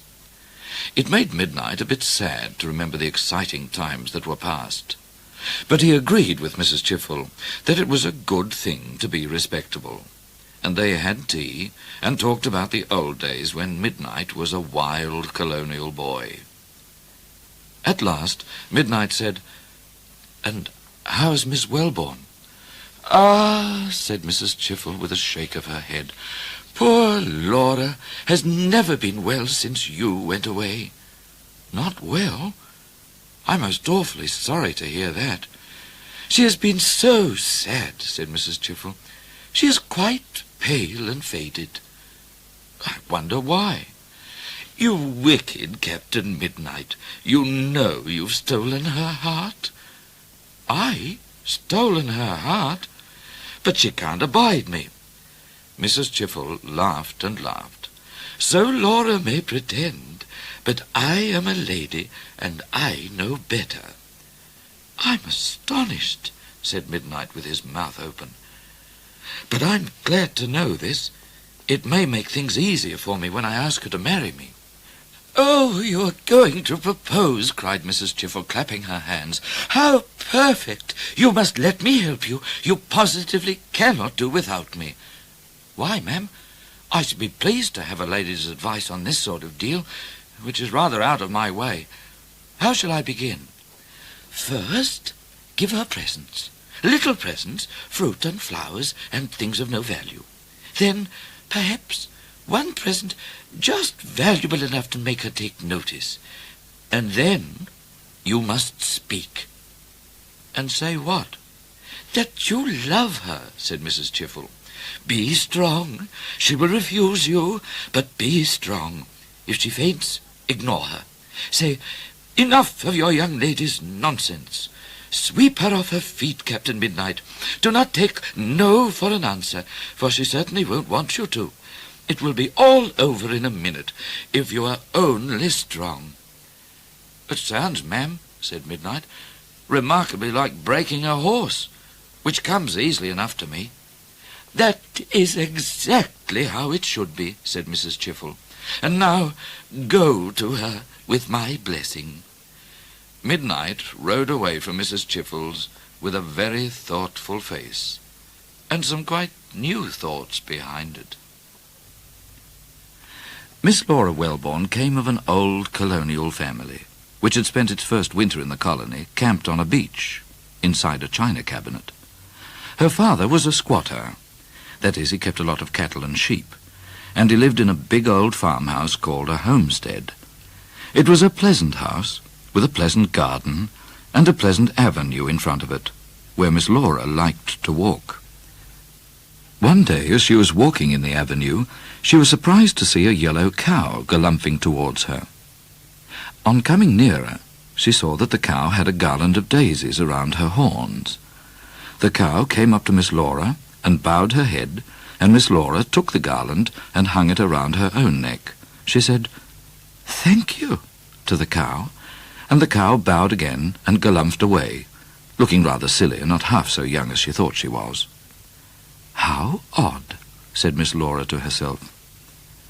The next day, as she was walking in the avenue, a sheepdog came trotting up to her with a little basket full of strawberries in his mouth, and laid it down at her feet. He looked up at her for a moment with a face that was half laughing and half worried, as if he was not sure whether he'd done the right thing. Then Miss Laura said, "Thank you," and the dog bowed and trotted away. "Odder and odder," said Miss Laura, as she took the strawberries to the kitchen.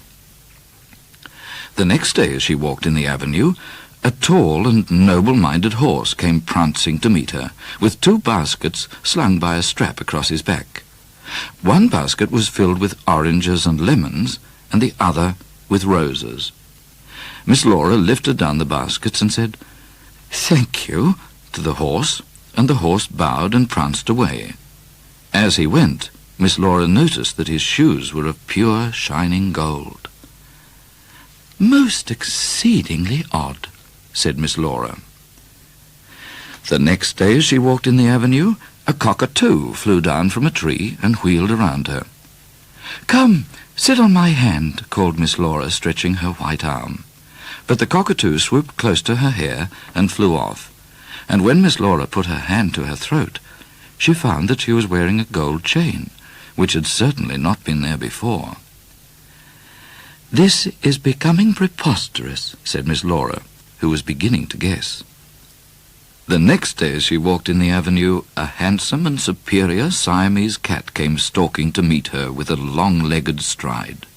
The cat bowed and said, "I hope I see you well, Miss Wellborn." "How dare your master send me presents?" said Miss Laura, in an offended tone.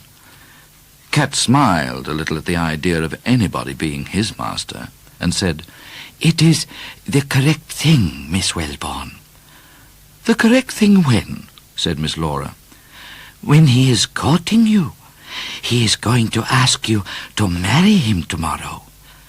"I am surprised that he has the impertinence." "He is surprised too." "And tell him that I would sooner die than marry him." "But why? He is very good-natured and strong and not a bit clever." "I don't want a stupid husband," said Miss Laura. "Don't you? Most ladies do. He would give you no trouble and would always do exactly as you told him. He is also extremely rich." "Is he?" said Miss Laura. "He is rich under another name, which you have often heard." "Not Mr. Daybreak?" cried Miss Laura. "That is the name, and the Queen is going to make him a knight. Just think, if you were Lady Daybreak, with a rich, stupid, good-natured, and almost handsome husband, every lady in the world would be jealous of you." "That is true," said Miss Laura thoughtfully. "So shall I tell him that you would sooner die?" "No," murmured Miss Laura. "No, I shall decide tomorrow." Then Cat bowed and said, "Your servant, Miss Wellborn," and stalked away. And Miss Laura went to her room and wrote a long, long letter to Mrs. Chiffle. The next day, as she walked in the avenue, she saw a whole party coming towards her. In the air was a cockatoo with sunrise-coloured feathers. On the road was a laughing sheepdog, and an old yellow cow, and a tall strawberry horse. In the horse's saddle sat a blue-eyed cat, and a blue-eyed, long-legged young man.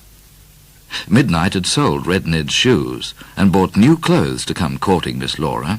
He wore high, shiny riding boots, white trousers, a blue coat with silver buttons, and a white hat.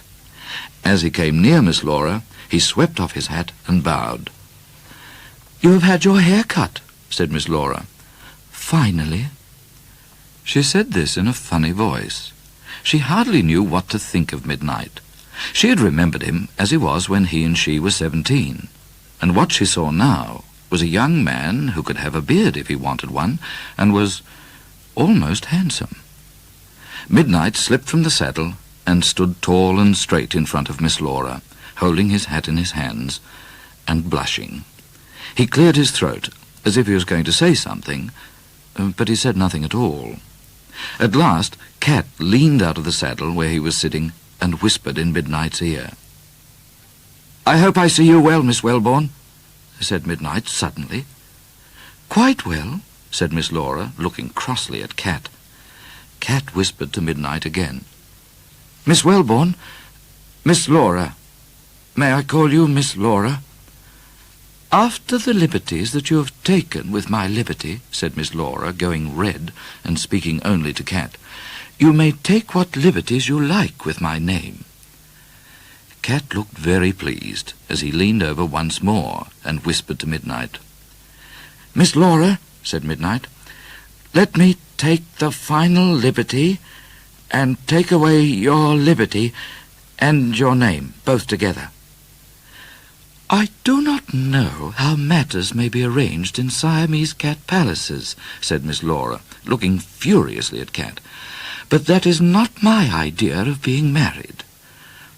"Darn!" swore Midnite, throwing his new hat bad-temperedly on the ground. "It's no use, Miss Laura. I cannot talk like a lady or a cat. I came here to ask you one question. Whatever your answer may be, there are only two things that I have in mind to do. One is to marry you. The other is to go back to Daybreak and never see you again. But either way, Miss Laura, I do not mean to put up with any of your disagreeableness, or any of your long words, or any of your darn nonsense whatever. Now, Miss Laura, will you marry me?" "Oh, yes," said Miss Laura, in a very small voice, as she gazed at him. "Oh, yes, yes, yes, darling Midnight." After that, I suppose Midnight kissed her. At any rate, he did something to her that made a letter slip from her hand and fall to the ground, where Cat read it. This is what it said.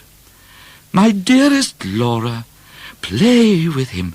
Let him feel your power. Make him wait. He will respect you all the more in the end. Ever your most affectionate Euphemia Chiffle." On his 21st birthday, Midnight was married to Miss Laura. It was a very grand wedding, attended by the governor and his lady, and Mr. Justice and Mrs. Pepper, besides a great many troopers and warders and other old friends. Mrs. Chiffle was there, naturally, as a sort of bridesmaid. And, of course, Midnight had to have a best man to cheer him up if he got frightened. And, of course, for his best man, he chose Trooper O'Grady, his best human friend. It was just as well that O'Grady was there, for when Midnight saw Miss Laura coming up the aisle to marry him, his heart gave a jump, and he went weak in the legs and groaned.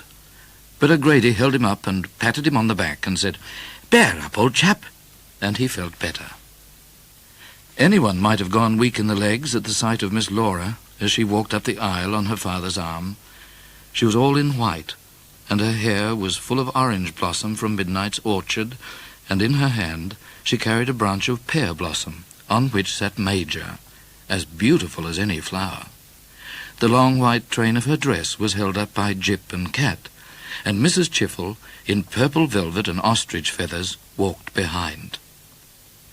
When Miss Laura had taken her place beside Midnight, scattering the sweet smell of orange blossom from her hair, the clergyman opened his book and married them, with great speed and skill. There was just one happening that ought not to have happened, and I mention it because it should be a warning to all young bridegrooms who have friends like O'Grady not to choose them for their best men. Midnight had given the wedding ring to O'Grady to keep in his pocket until the moment came to put it on Miss Laura's finger. And when that moment arrived, it was discovered that O'Grady had 73 other rings in his pocket, and it took them 5 minutes to pick out Midnight's. This was the second time that O'Grady disgraced himself.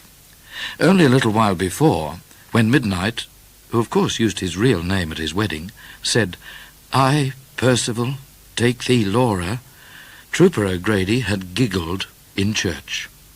But when they went into the vestry to write in the book, it came out that O'Grady's real name was Ignatius Loyola Murphy. So Midnight had the last laugh. Or perhaps Cat had it.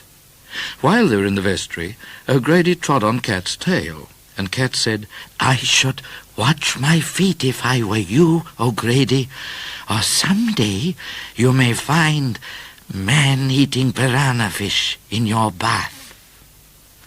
O'Grady looked preposterously astonished for a moment, and then he cried, "Good grief, the ferocious Siamese Confederate," and hit himself on the head with his fist. After that, O'Grady tried to make friends with Cat, and asked if Cat thought of going bushranging again. But Cat had spoken his last word to O'Grady. He knew that they had too much in common ever to be good friends. Soon all the guests drove away in carriages to Miss Laura's father's homestead, where there was a banquet of splendid food, cooked under the orders of Mrs. Chiffle, and gallons of Mr. Macpherson's famous wine, which everyone, except Midnight, greatly enjoyed. Midnight did not drink any. Apart from his oath, he was already drunk on Miss Laura's orange blossom. Everybody made speeches, especially Miss Laura's father and the governor and Judge Pepper, and everyone cried a lot, especially Miss Laura's mother and her aunts and Mrs. Chiffle. But the one who made the best speech and cried the most was Trooper O'Grady. Tears were pouring down his cheeks as he said that a wedding was a very joyful occasion, and that the two things that made the world go round were love and mateship, and that if ever he had had a mate for whom he'd willingly die, that mate was Midnight. Then he sang a noble-minded song, which went like this. Yes, let me like a soldier fall upon some open plain, this breast expanding for the ball to blot out every stain. Brave, manly hearts confer my doom, that gentler ones may tell, howe'er forgot, unknown my tomb, I like a soldier fell. Howe'er forgot, unknown my tomb, I like a soldier fell. I like a soldier fell. Midnite was made pleased and proud by this speech, and he shook O'Grady heartily by the hand and patted him on the back to cheer him up. But he left O'Grady very miserable, and blowing his nose on a new silk handkerchief which he absent-mindedly bush-ranged from Midnite's breast pocket. After saying good-bye to the guests, Midnite took Miss Laura on his arm and helped her into a small carriage drawn by Red Ned, who looked very fine in a harness covered with shiny brass. Then everyone waved, and Miss Laura threw her branch of pear blossom to Mrs. Chiffle, who screamed as she caught it, and O'Grady mournfully knocked Midnite's hat off with an elastic-sided boot, and the bridal couple clip-clopped away, with Dora galumphing ahead and clanking her best cowbell. When they arrived at the house in the orchard, Dora and Jip and Cat and Major were waiting on the veranda for them, and Cat said, "Midnite, before you carry Miss Laura over the doorstep into the house, we have a present for you." "Why, thank you, Cat." "It is Major's present, really. He is the one who bushranged it." "Oh, no. Have you forgotten? I've sworn an oath never to bushrange anything again." "But my darling Midnite," said Miss Laura, "Major has not sworn an oath." "It's very wrong," said Midnite. "It's almost like stealing." "You will hurt Major's feelings," said Miss Laura. "Come, Major, fly to me and show me the present." She held out her arm, and Major flew down and laid his present in her hand. "It's a great big key," said Miss Laura in a puzzled voice. Then she suddenly said, "Oh," and laughed. "The key of what?" asked Midnite. "It is a present to you for your 21st birthday. It's the key of the great grey jail by the sea." "Oh, good grief, Major. You'll have us all put in jail. We must give it back. No, better still, we must give it to Trooper O'Grady. He will need it sooner or later." "That would not be polite to Major," said Miss Laura, and she hung the key on the gold chain that Major had put around her neck before she was married, and hid it in her dress. "I shall keep it," said Miss Laura thoughtfully, "just in case." Then Midnite carried her over the doorstep into the house, and when they were inside he said, "Laura, we shall have to go to daybreak, because I'm very poor, and you may not like it there. It's so hot, and there are so many flies, and no ladies to talk to." "I shall like it, because you will be there. But you must promise always to do what I tell you, and to have your hair cut when I say, and visit the dentist and change your shirt, and buy new underclothes, and go to church and wash behind your ears, and not have any friends like O'Grady, and eat your crusts, and wipe your boots, and always come home at exactly the same hour, so that I shall know when to be in an agreeable mood." "Such is life," cried Midnite, which was a famous saying amongst bushrangers. "God bless us all," said Cat. Then Midnite kissed Miss Laura long and lovingly, and Captain Midnite's gang lived happily ever after.